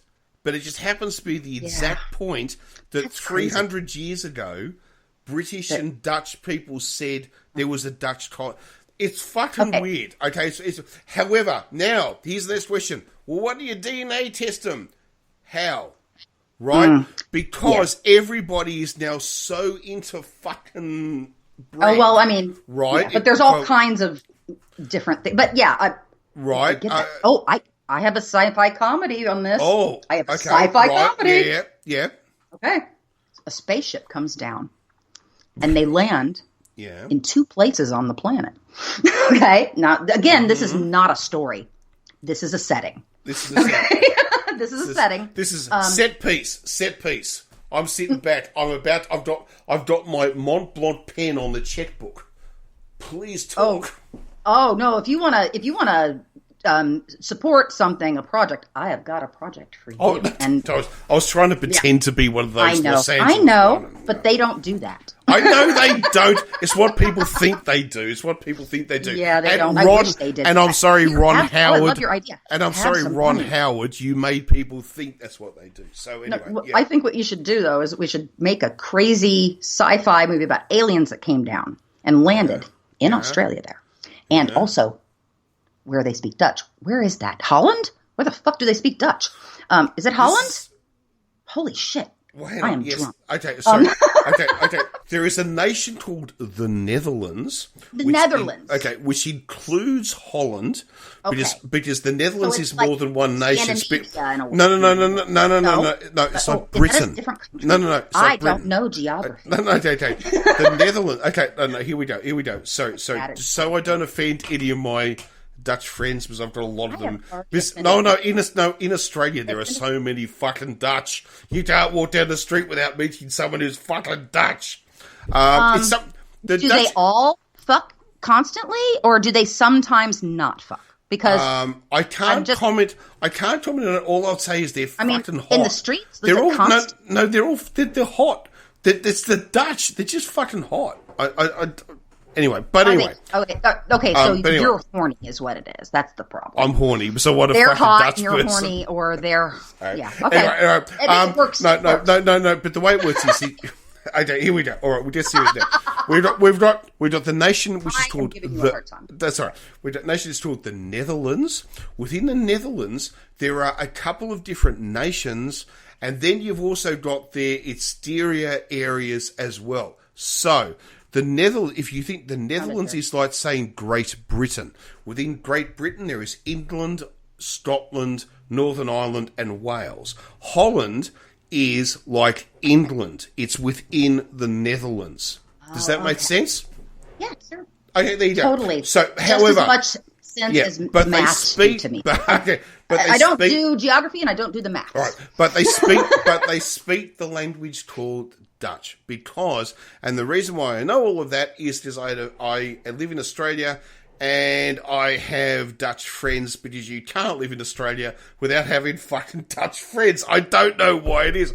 Apparently, because there's so many Dutch people there. There are apparently it just happens that way. Apparently, after Britain, the Dutch, like from the Netherlands, are the second biggest immigrant group in Australia. Like, they're huge. They're fucking everywhere. I don't know why. I have a related story that is not related, but it is related. Okay, yeah. Because I want to talk about me now. No, no, I just I'm doing it again. I'm very sorry. I'm not, though. I wish I was. I'm trying to be sorry. Sorry. I can't promise to be sorry, but I promise that I will try to be sorry. I'm ready for my close-up, Mr. DeVille. I wanted to tell you, because, again, talking about me, I have a pair of wooden Dutch shoes that were made for me by hand. Clogs. When my grandparents, my dad's parents, I would go spend a month with them every summer, and every summer they would take me to different weird places. I got to go see cool stuff that I would never have seen, like the Kellogg's cereal factory and stuff, tour that stuff. And so they took me to, one time, Holland, Michigan. And we went, and the only thing I remember about the entire trip is getting these wooden shoes made for me. And they're tiny, and I still have them in my closet in a box. And they are engraved with my name, which is my birth name, which is Shannon, on them. So if I'm going to post a picture of them. Why the fuck did you say that? You don't mean to say that. What? No, because I'm going to post a picture of them and people will be confused. And if you know me, and a lot of people do. Oh, okay. They do. They would know that, yes, my name is Irish, because Shannon is an Irish name. Okay? It's literally an Irish fucking name. So, yes, when you ask me if my name is Irish, bitch, yes, it is. Okay? So I can say my name is Warren, but pronounced Varen because, hey, it's German. So because you're pretentious? Is that it? It's like my sister is called Trudy with an I at the end rather than a Y, which means it's German. Oh. So we have to pronounce. I get that. Because my mother had to pronounce to the world, my child is German. Oh fuck! Goes back to could have just looked at you. It goes back to the car story, doesn't it? It goes back to the car story. I'm glad you lost that Italian car and bought something good, which is German. Well, you know what? God. I think a lot of people cling to pride in where their people came from, and I'm one of those people, honestly. And I like to know where I came from. I enjoy learning the stories of the people who came before me and resulted in me being here. It was like a fucking perfect storm to get this. Okay, no. So I'm sorry. I told you I was in another mood, which is why we had to do the show. I am here. Just enjoy my presence. Yes, exactly. I am accepting tributes, okay? Just go ahead. Because goddesses need tribute, okay? I'm sorry. I was going to I don't even know what I was talking about anymore. Well, I was going to say something you really... that sounds like... Because now I'm just thinking about being a goddess and people bringing me things and doing... Well, why not? Because that's fun. No, I enjoy that a lot. But hang on. But if you can get away with it, why not? Well, see, that's the thing. I don't make anybody do it. But if they want to, I am not going to stop them. So, yeah, I accept tributes of all kinds. So, yeah. There you go. Well, or you could just gush over me. That's fine, too. I like that. So, But I'm going to post a picture of those shoes, because they're super cute, and that is true. I didn't want people to be confused. So, that's why it says my name. If you ever want to see the coolest movie shot in the Netherlands, shot in Amsterdam, watch. Oh my God, it's a Jackie Chan film. So it's a Hong Kong film, but it's shot in. It starts in South Africa and ends in the Netherlands. And I think Who Am I? Who am I? His movies crack me up. And that man is crazy. He will do anything. There's a couple of things. There is the greatest fight he has with clogs, where he uses clogs to defend against every weapon put against him, right? So, and because he loses his shoes, and so he goes into a shop and quickly buys a pair of clogs, right? And it's absolute one. I mean, first of all, Jackie Chan fights. They're actually ballets. I still remember this. Actually, he's amazing. I still remember my mother saying this because I used to watch Jackie Chan movies with, actually more than Jackie Chan. I used to watch a lot of Hong Kong films with my daughter. I love that stuff, when she was young. Because we love, well, maybe it's a bit of an Australian thing, because Australians very much have a close culture with Asia. Maybe more than America does or Europe does. We don't have a culture with anything. Right? We just like to, take their stuff and use it for ourselves. And now Japan, Korea, starting to push it a little bit, but China very close culture with Australia. And interesting. Although at the moment the two nations don't like each other very much, we're kind of like going. The governments exactly and the countries are not the people. Okay, that's the way I feel about it. The Chinese people love Australia. But they all want to come here. Like, they all want to fucking come here. And Australians love everything Chinese. We love their products. We love their thing, their country. It's all great. We love their movies. Their movies are fantastic. Chinese movies. Oh my God, aren't they beautiful? So good, and Japanese films too. Though the way they shoot with that cinematography and just the beautiful visuals. I mean, I won't go off on a tangent. But beautiful. But I used to watch these movies with my daughter, which is very young, all the time. Yes. And I still remember my mum being really, really quite concerned. You're showing violent, movies, right? And she was a bit, and I said, all right, we're going to sit down and we're going to watch one together, right? And I still remember my mother actually sort of saying, this is not fighting, this is ballet. And I said, now you get it. Now you get it's not fighting. That's the difference between a Chinese film and an American film. The fighting is choreographed, especially when you're talking about one which is lighthearted. Okay, there are Chinese films which are full on. All right, so don't get me wrong. There are ones. Hustle. Yeah.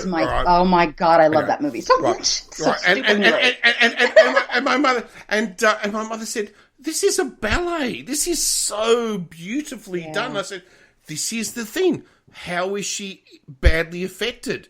If anything, she comes out of it loving Asian culture, which, of course, my daughter did. My daughter is now a huge fan of everything Asian, which is exactly what I wanted, That's great. No, I think it's really great to introduce your kids to other cultures. Now, we are talking about something 20 years ago, all right? So it's a long time ago. Yeah. No, of course. Yeah, but when you share things like that with children, it creates a spark in them that will allow them to, if it sparks for them, they will learn more about it and they will continue to appreciate it.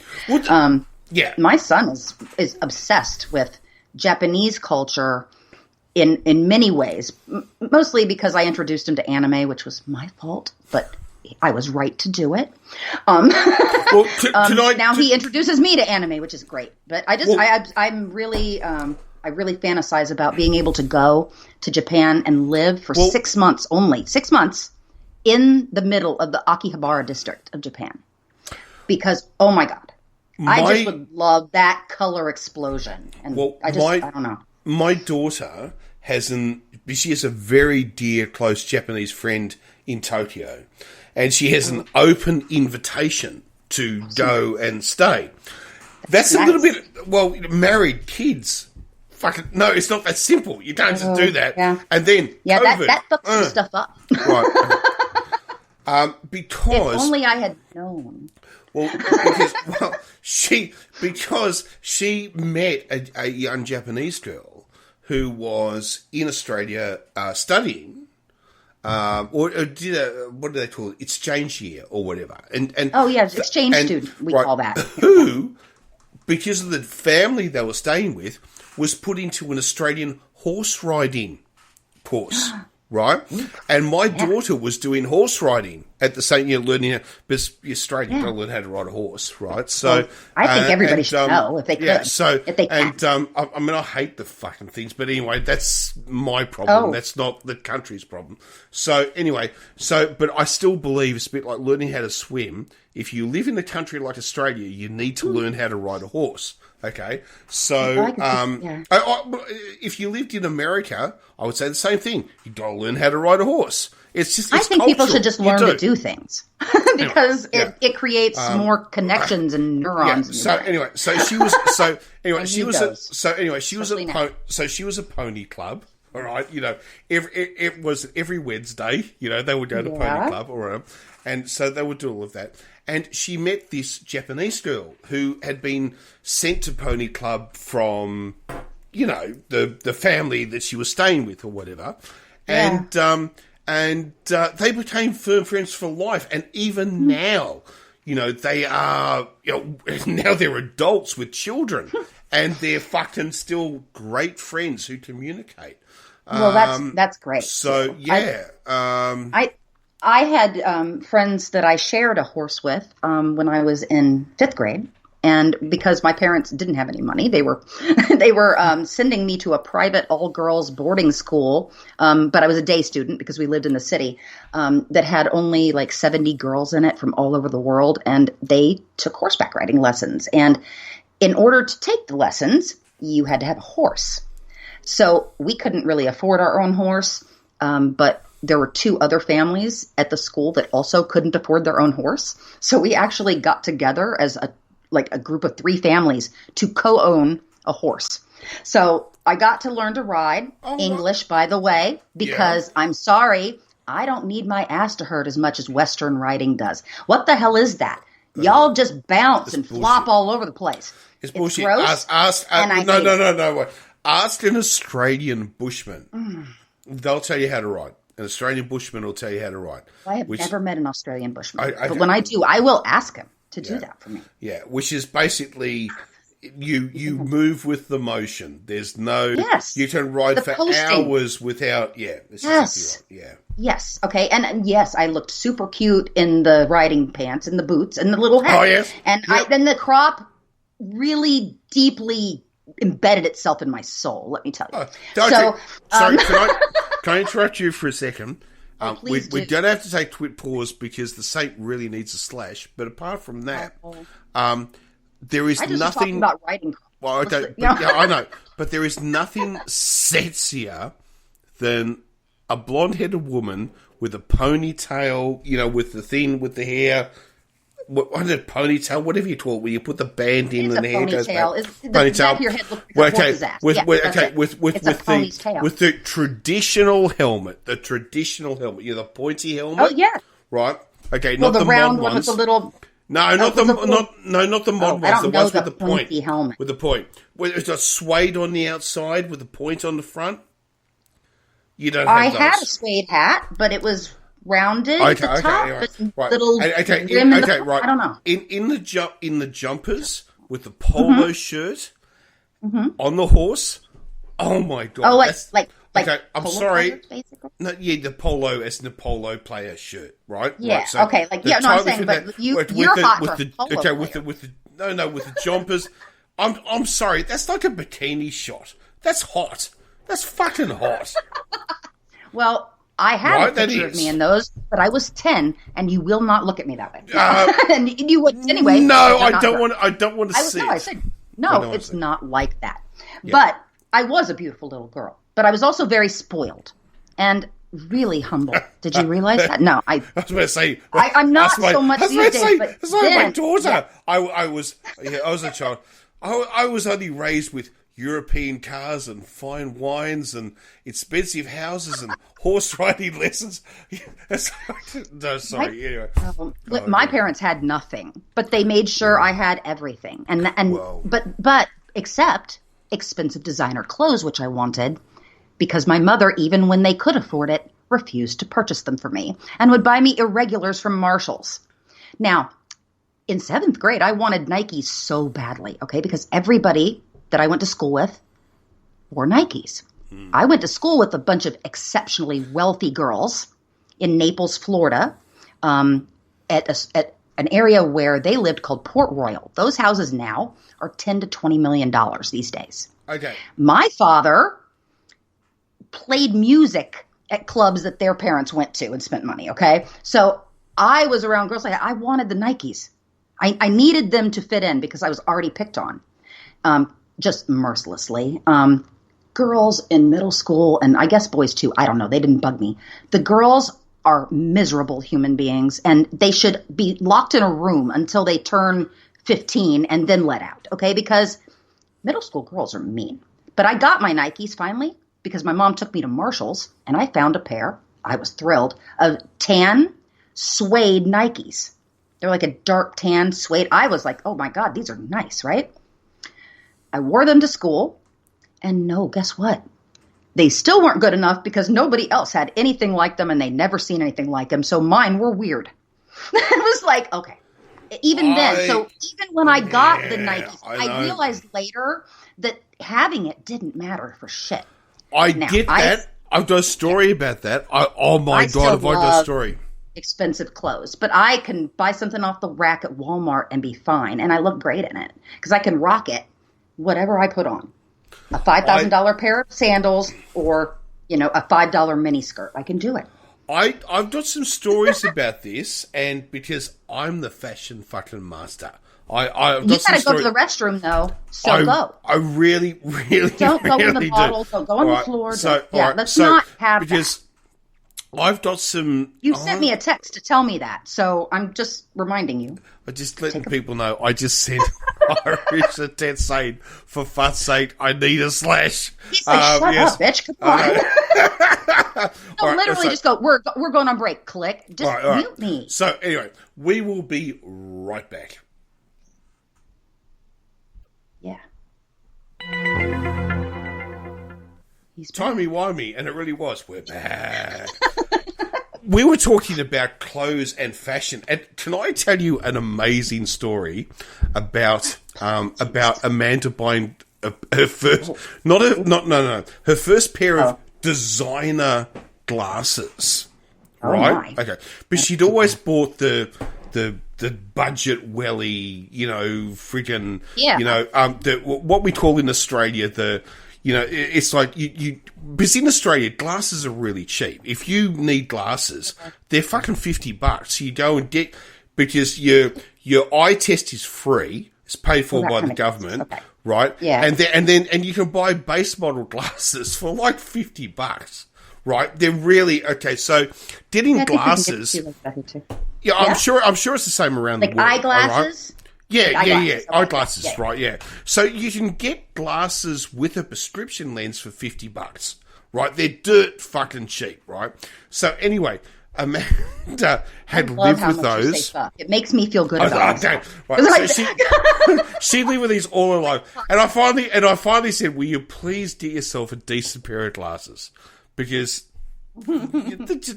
just go and get some, right? Right, so she did. Okay, so she did. But here we go.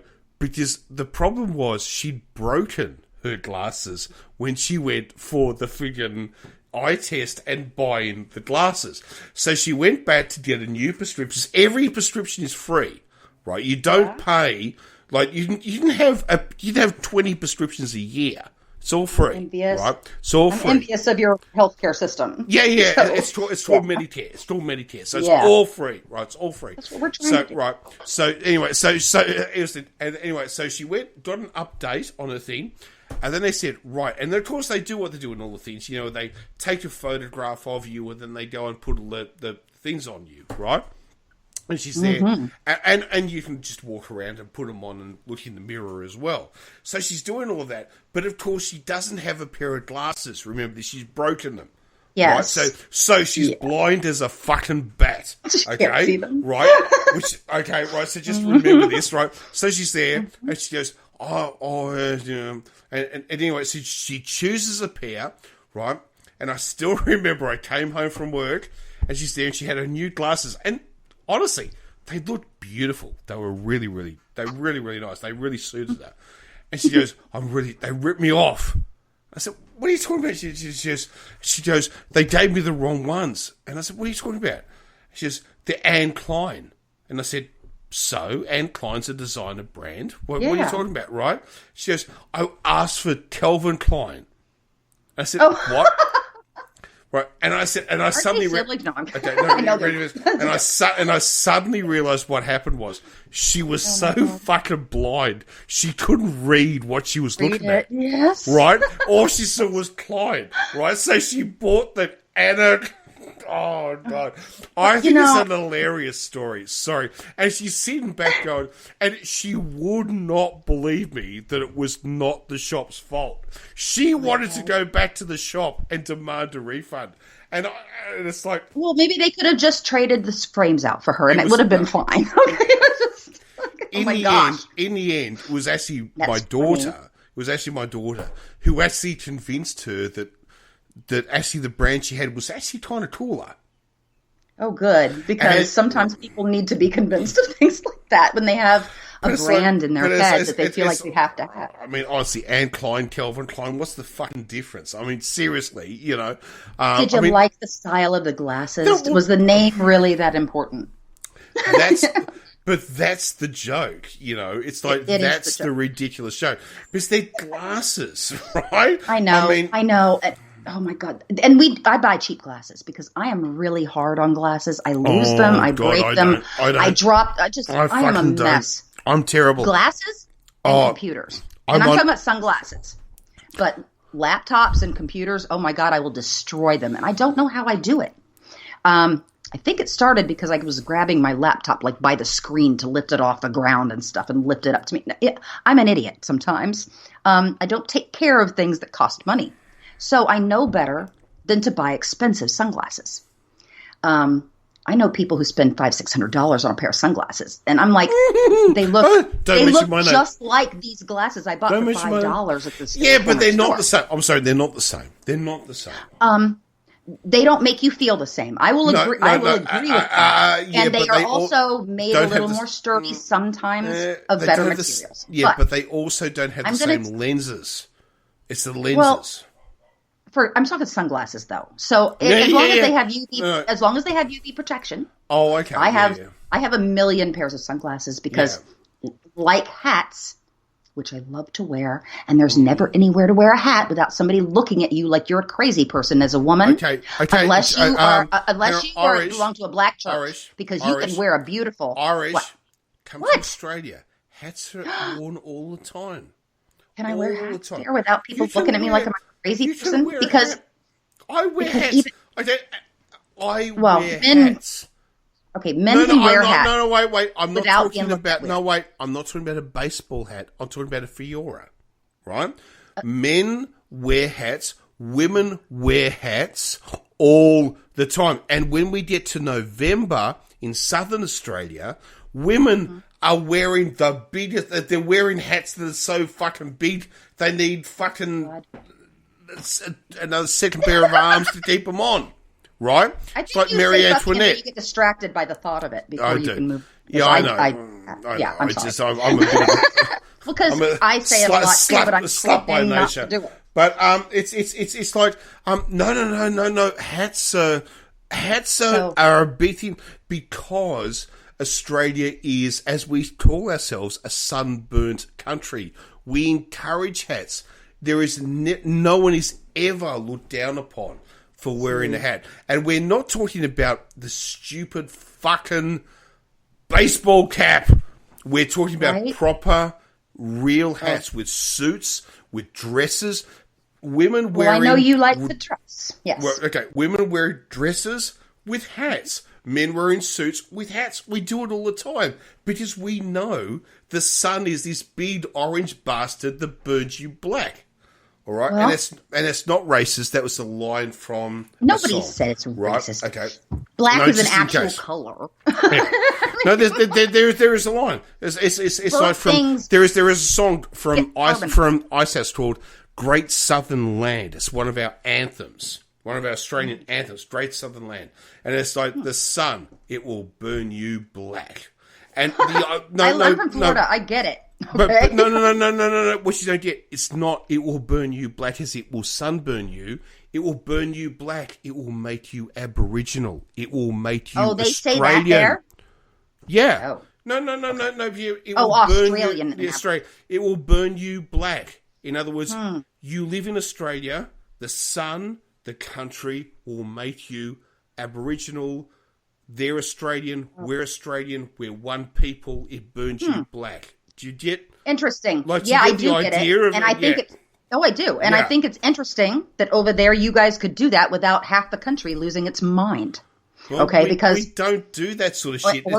I know, but we have such embedded racism here that you can't say anything that will offend somebody because, honestly, we have a real problem here with people using slurs to try to maintain their supremacy. So it has been really in our entire language. Like, you don't even realize you're saying things that are a slur sometimes. But did you?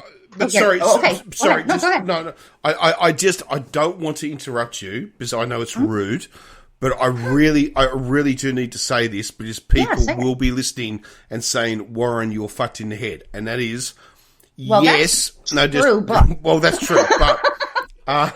yeah, that's true. And I love you for it. Is racism real in Australia? Of course it is. Australia has a huge racist problem. Of course it does. Okay?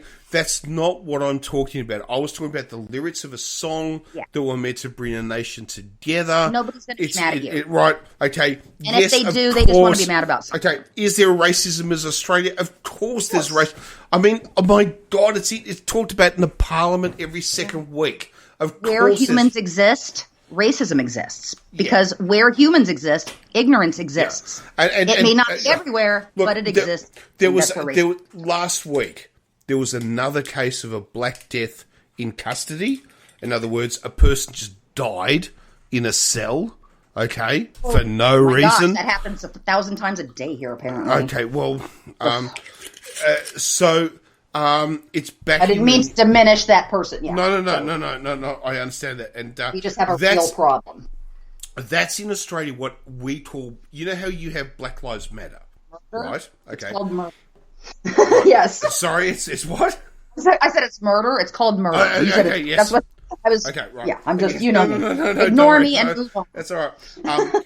In Australia, Black Lives Matter is not actually about the way you're treated in the street, or, to be honest with you, the way a police officer would treat you if they pulled you over. Because I'll be truthful with you, if you live in Melbourne, Sydney, Adelaide, Perth, Brisbane, if you're black, white, Asian, a police officer will not treat you any differently if they pull you over. What we're talking about is... you guys have actual policies for that. Well, we have laws. Yes, laws. That's what I'm saying. Right, okay. But up north, this is fucking what you call deep south. We call up north, right? There is still... you're upside down from us. Yes. That makes sense. There is still huge fucking problems with the way the police deal with the Indigenous culture. And the reason for this is that the Indigenous culture up north live, how do I say this? Indigenously. Right? And the law can't grasp that. And so, and here's the thing. So, okay, I'm going to give you an example. So, tell me what you think will happen if this is the situation. Let's say you take a person, forget about nation, whatever, right? You take a person and they have a religion, which they believe in, okay? And you arrest them and you throw them into a cell, a solid piece of concrete, because they got drunk, right? And you throw them in there. Here's the problem. Your religion tells you if you are cut off from your ancestors, your life ends. Like, you can't exist. Like, you always must have a link, like this tail link to your ancestors. So, like, through the ground or through the sky. Or through the sky. Oh, okay, interesting. Because the sky, that's where your ancestors are. Right, that is how you connect to your ancestors. Okay, interesting. If there's a concrete roof above you and you can't get out the door, what happens? You're cut off from your God. In other words, here's the thing. What happens is they get thrown into jail cells, and what basically happens is they're told they have been cut off from everything. Their family, right, their God, their belief, everything. Because they can't see the stars, they can't see themselves. And what do they do? They top themselves. Right? Does that mean commit suicide? Is that what that means? Oh, sorry. It means sorry. Yeah, I'm Australian. Sorry. Okay. No. Well, no. Of course, I'm American. Okay, right. I don't know what anybody else says. Right. Okay. So, except for how to say the butterfly. Okay. So they commit suicide. Deaths in custody in Australia is not police officers killing people. It's them killing themselves because the way they're treated by police officers is very different to the American ideal, right? Okay, it's not though, because I want to stop you because this is important. Right. We also have a serious problem with people who are put in jail and incarcerated over the most minuscule things. Okay. Yeah. And they are left there for years and years before they even get trial. And so there was a case of a young man, and I think it was New York, and I apologize, guys, because I don't remember his name off the top of my head because, again, rum and it's late, and I'm also this is a pod. So no. But we can look it up later. No. Let me just say something. This is a podcast conversation. We don't have all the facts for the.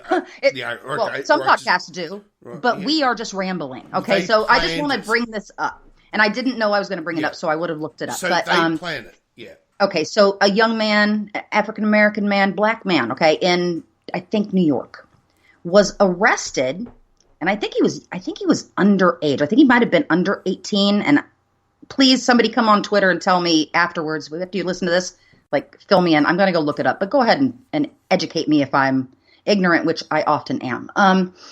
He was arrested for stealing a backpack, supposedly, and they threw him into prison and left him there. And it was like 3 or 5 years. He hadn't even gotten trial. And he couldn't get out because he couldn't afford bail. And his family couldn't afford bail for him. So he was left in prison.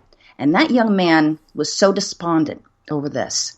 He gave up and he killed himself because of it. No. So, and this happens in our jails a lot because our jails, like many places, I'm sure, are not places where people can go and rehabilitate from things that they might have done that were actually seriously wrong. We throw people in for, having a little pot on them, okay? We throw them in jail for 10, 20 years for that shit, okay? But the people who broke into our Capitol, the insurrectionists that killed a cop and poked another one's eye out, like literally with their thumbs, and did some really fucking horrific things on the verge of trying to destroy our entire country's democracy, they got charged with like misdemeanor trespassing or something, or disorderly conduct. Okay. Can I ask you, the shaman, because he's the most famous of them all. Although he's a piece of shit. We all know he's a piece of shit.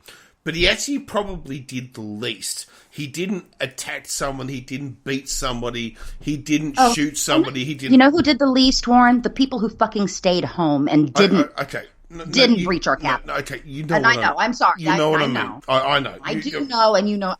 Yeah. Please again, just I know. Look. Ignore me. As far as I'm concerned, as far as I'm concerned, and what I do not understand about your country is that if that had have happened in Australia, every one of those people would be a terrorist.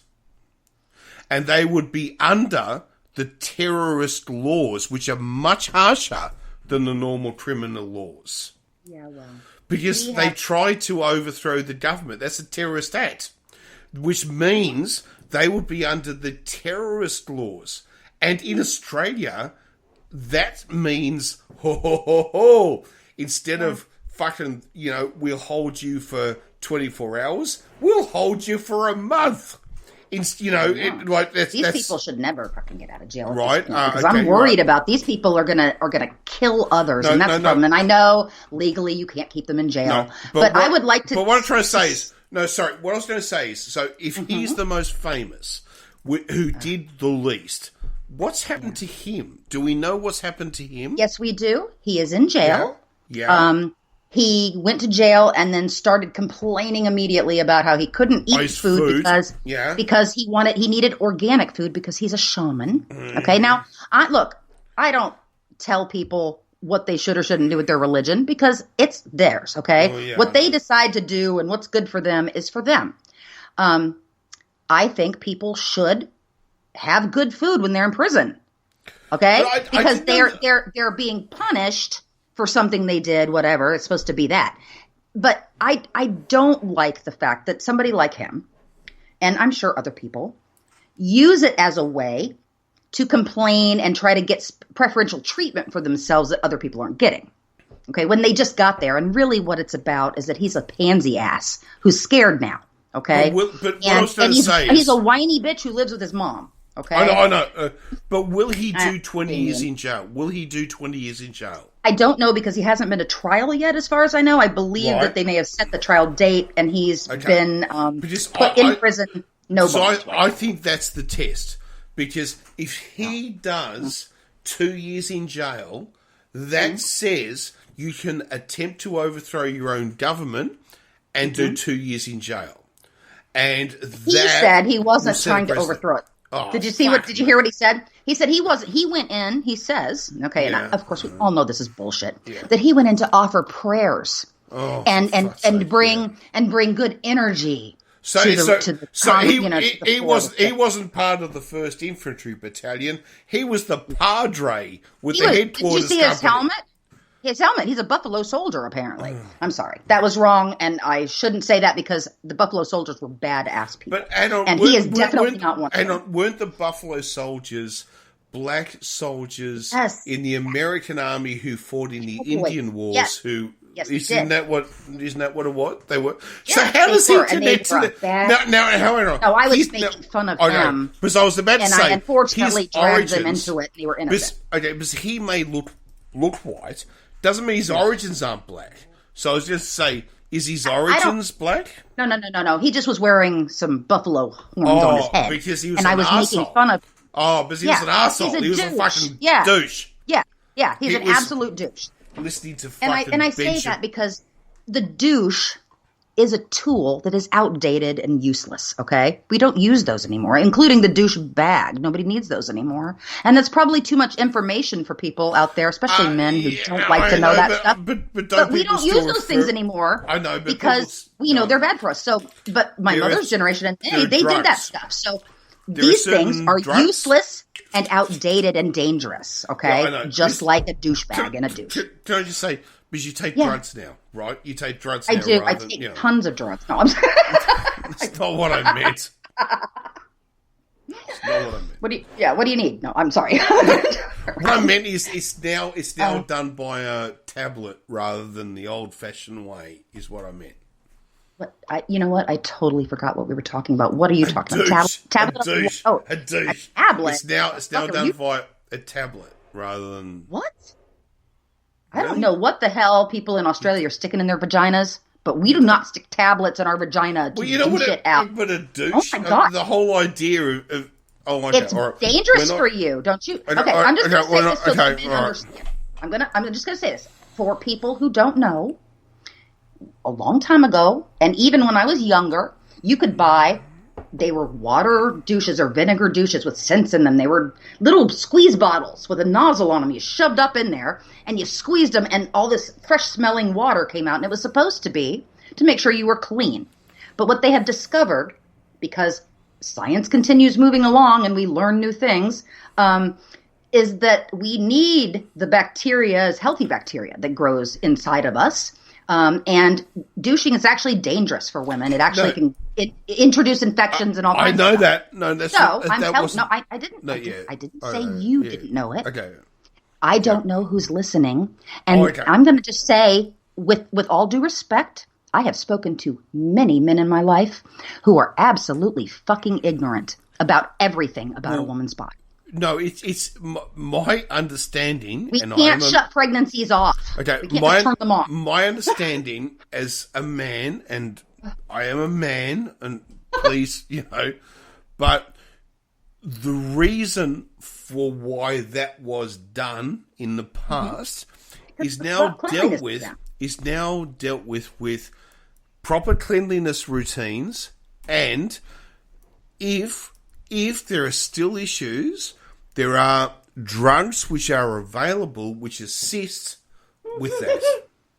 Okay, that is another thing. Okay, okay, because that's an infection problem, and you can buy stuff over the counter, but you can go to a doctor and clear it up too. But that is not what the douches were for.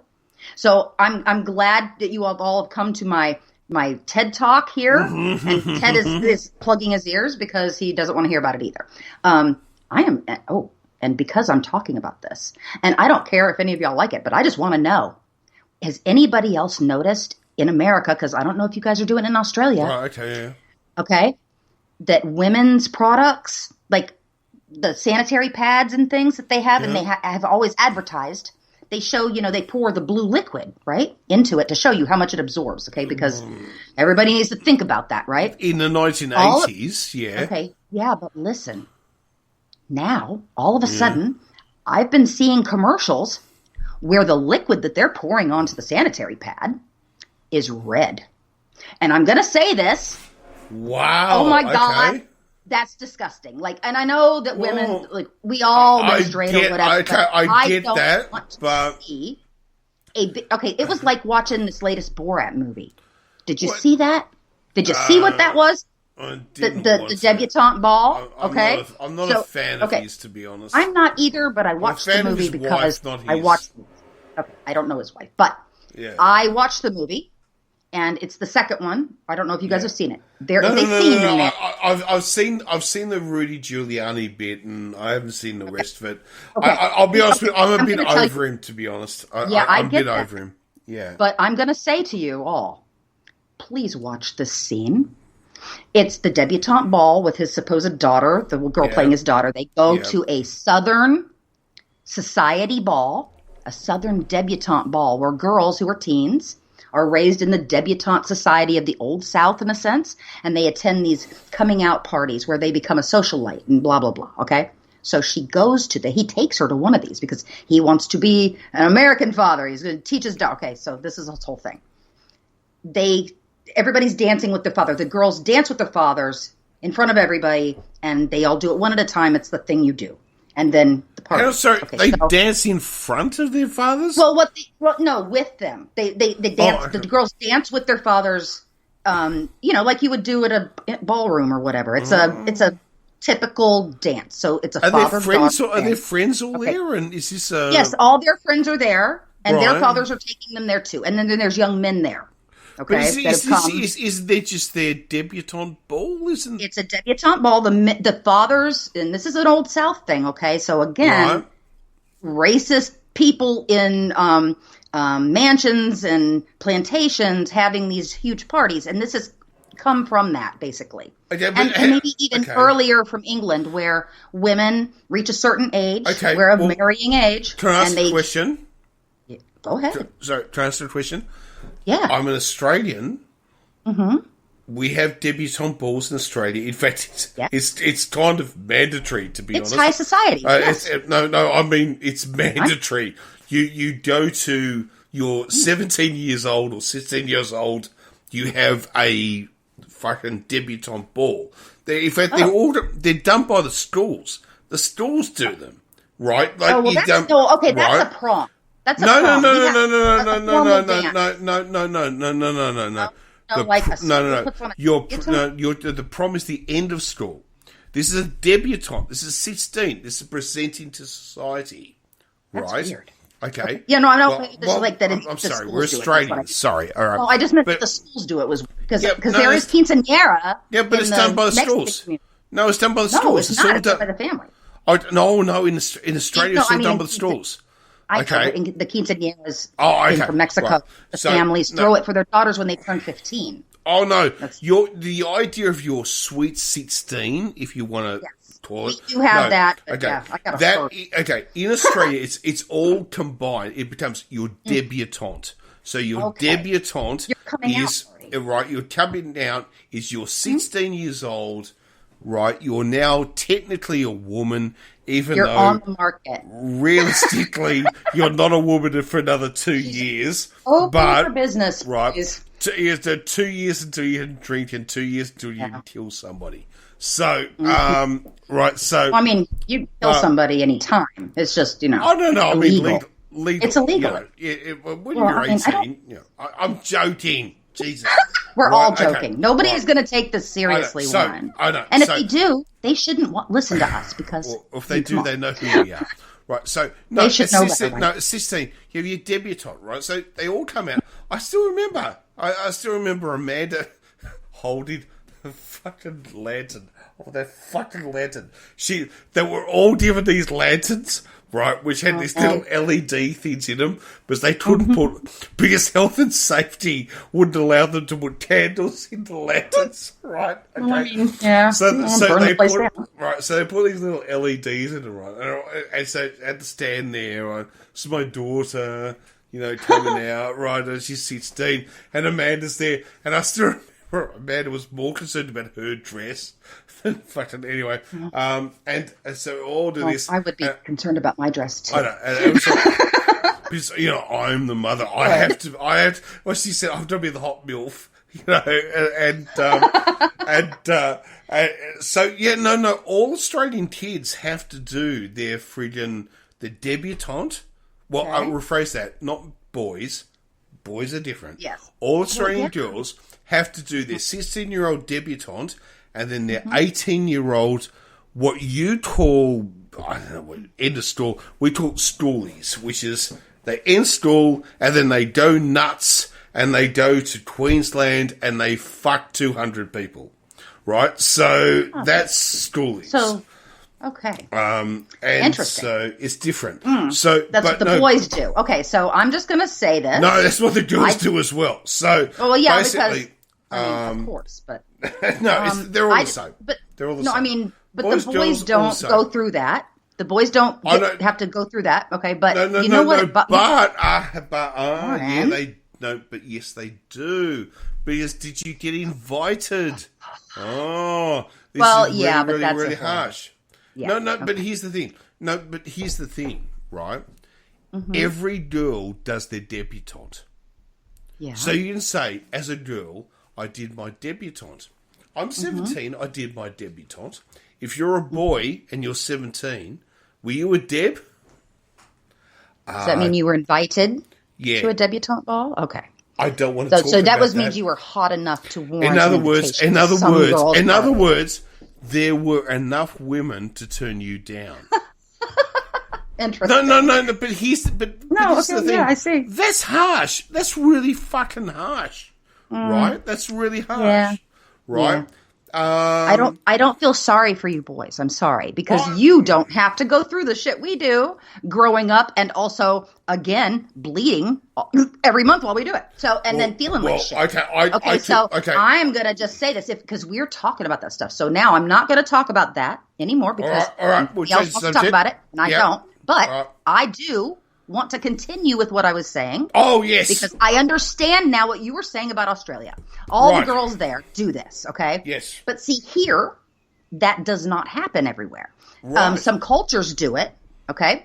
Some from some countries like Mexico, and I think I'm sorry if I'm wrong, maybe some other countries below our border. Not sure. If they do the quinceañeras, okay?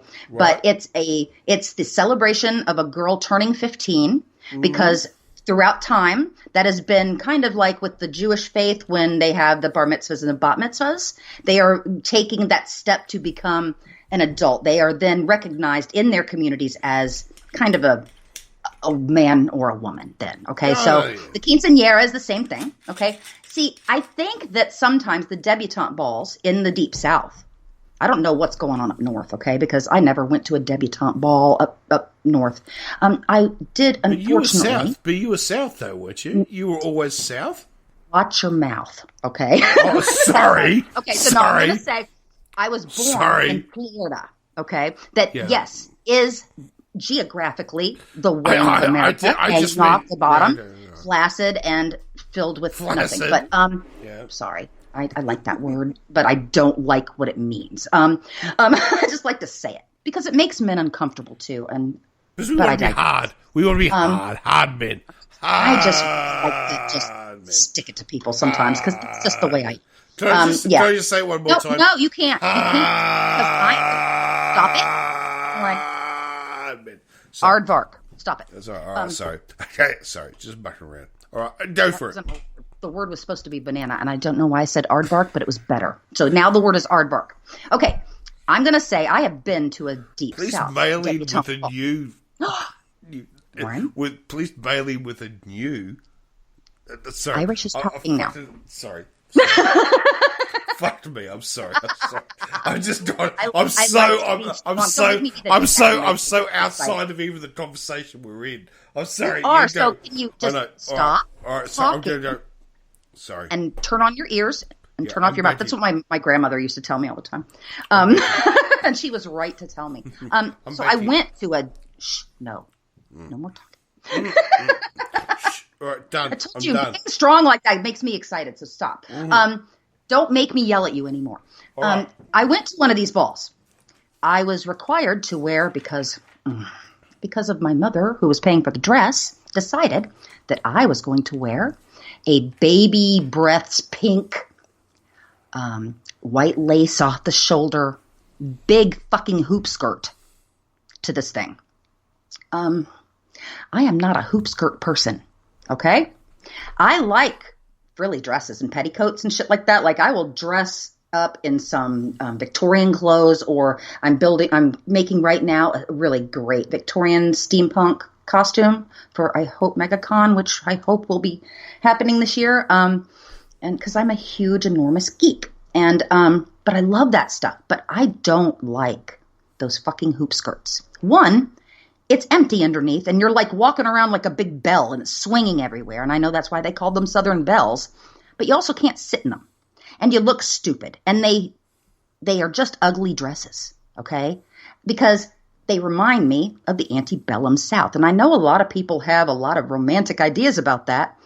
But see, once I learned about slavery and plantations, I really didn't have an affinity for dressing up in those dresses and the big hats and, saying y'all. And I still say y'all because I just do. But it's not because I want to fight for the South. You know what I'm saying? I don't like that shit. And I did put one of those dresses on once, though, after that, just for a picture. We did one of those old-timey photos at, like, Six Flags. And I didn't even, know at the time. I didn't even think about it. But I put on a Southern Belle dress because my mom wanted to wear it. And my dad put on what turned out, and I didn't even think about it at the time, a Confederate uniform. And we have this picture of us. And it's all sepia because they make it look old and stuff. And we looked fantastic in it, but I will never, ever pull that thing out again because I was like 13 at the time. Oh, I guess it was, okay, so it wasn't after the debutante ball. That was before. Okay. I didn't realize until later after the debutante ball, where I had worn this other hoop skirt, that it was really a symbol of something kind of gross. Like, not even kind of gross, like disgusting. And I don't really want to associate myself with that. I would never have a party or a wedding or something like that at a plantation. That's gross. And I understand the buildings are beautiful, but do you know why they were beautiful? Because they were built with money made by people who were, oh God, I just like. Can I ask a question? Is that all right? Yeah. Okay. No. Oh, you can ask the question. Okay. Yes. Can you have a party at a plantation, right, where you've got a mixed group of black people, white people, Asian people, Indian people, fucking whatever people, right, who are there, who want to just have a party? Oh, well, is that okay? Oh, yeah, I think you can do that. Absolutely. If it's still on plantation land, though. Do you get what I'm trying to say? Listen, is that all right? Yeah, I do. Okay, let me answer you. Okay, sorry.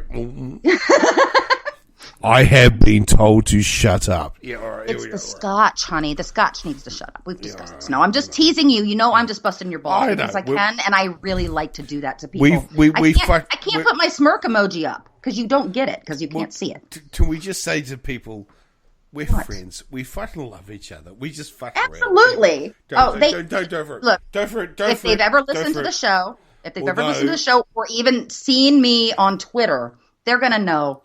I do this with love. I've got something to tell you after the show, though. Okay, you can tell me whatever you like after the show, but I'm going to finish this story.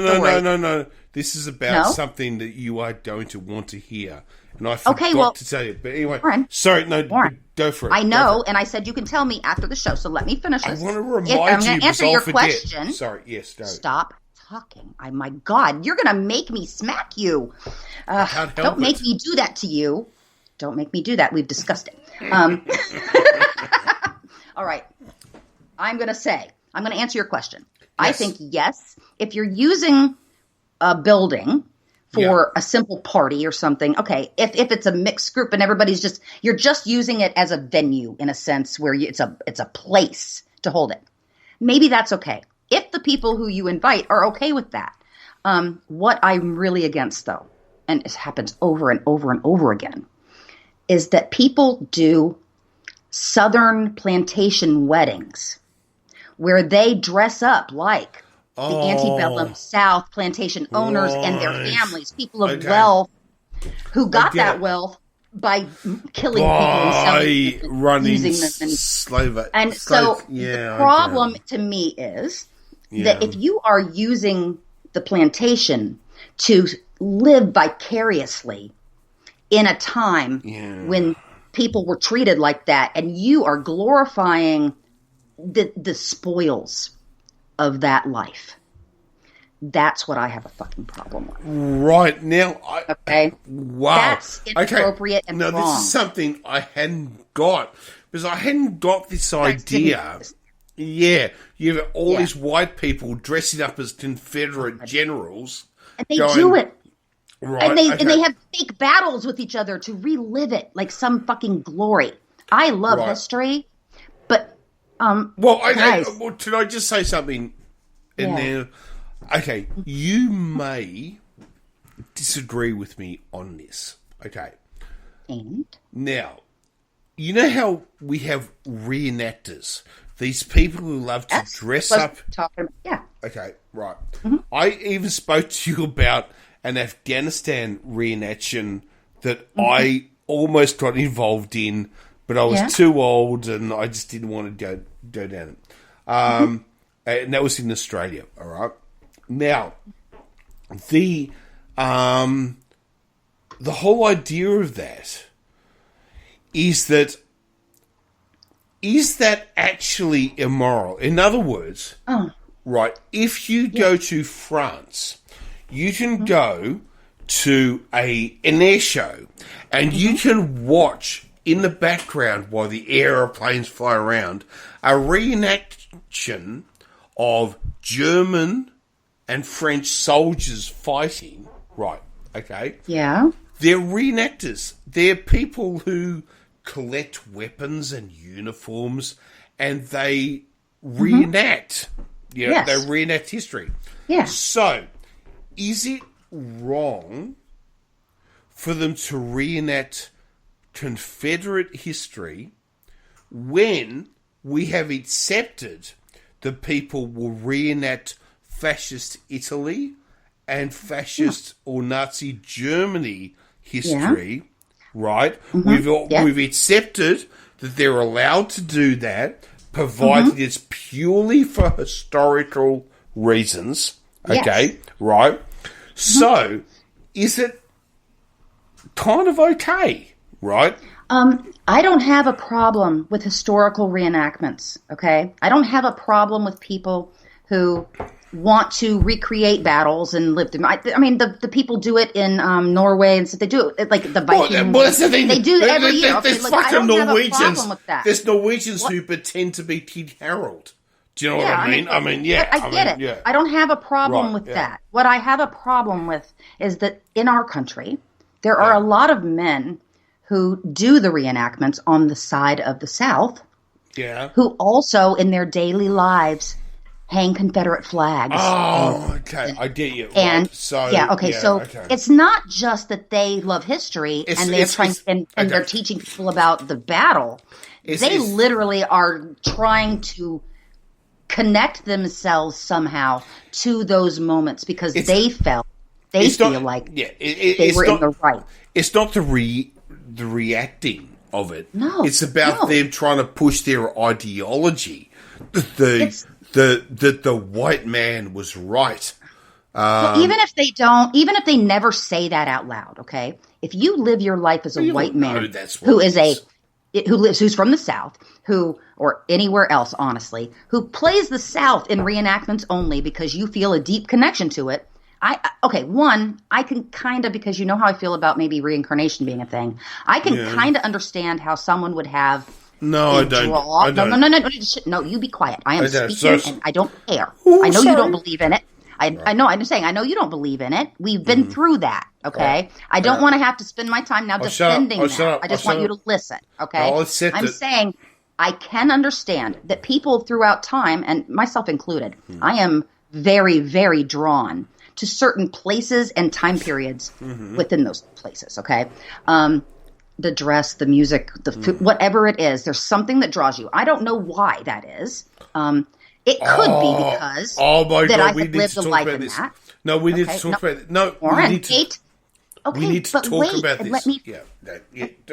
I don't want to get into an existential conversation about, at the afterlife. I just want to say I can see how some people, and I understand that some people are drawn for inexplicable reasons to certain time periods and places, and feelings of like you feel like you're really drawn and connected to pirates. We know somebody like that. So, I also fucking love the pirate stuff. Okay, but I get it. But it's the fantasy of the pirates. So I don't have a problem with people wanting to connect to time periods. Right. But but I'm not finished. Wait a second. Let me finish my sentence. I'm sorry.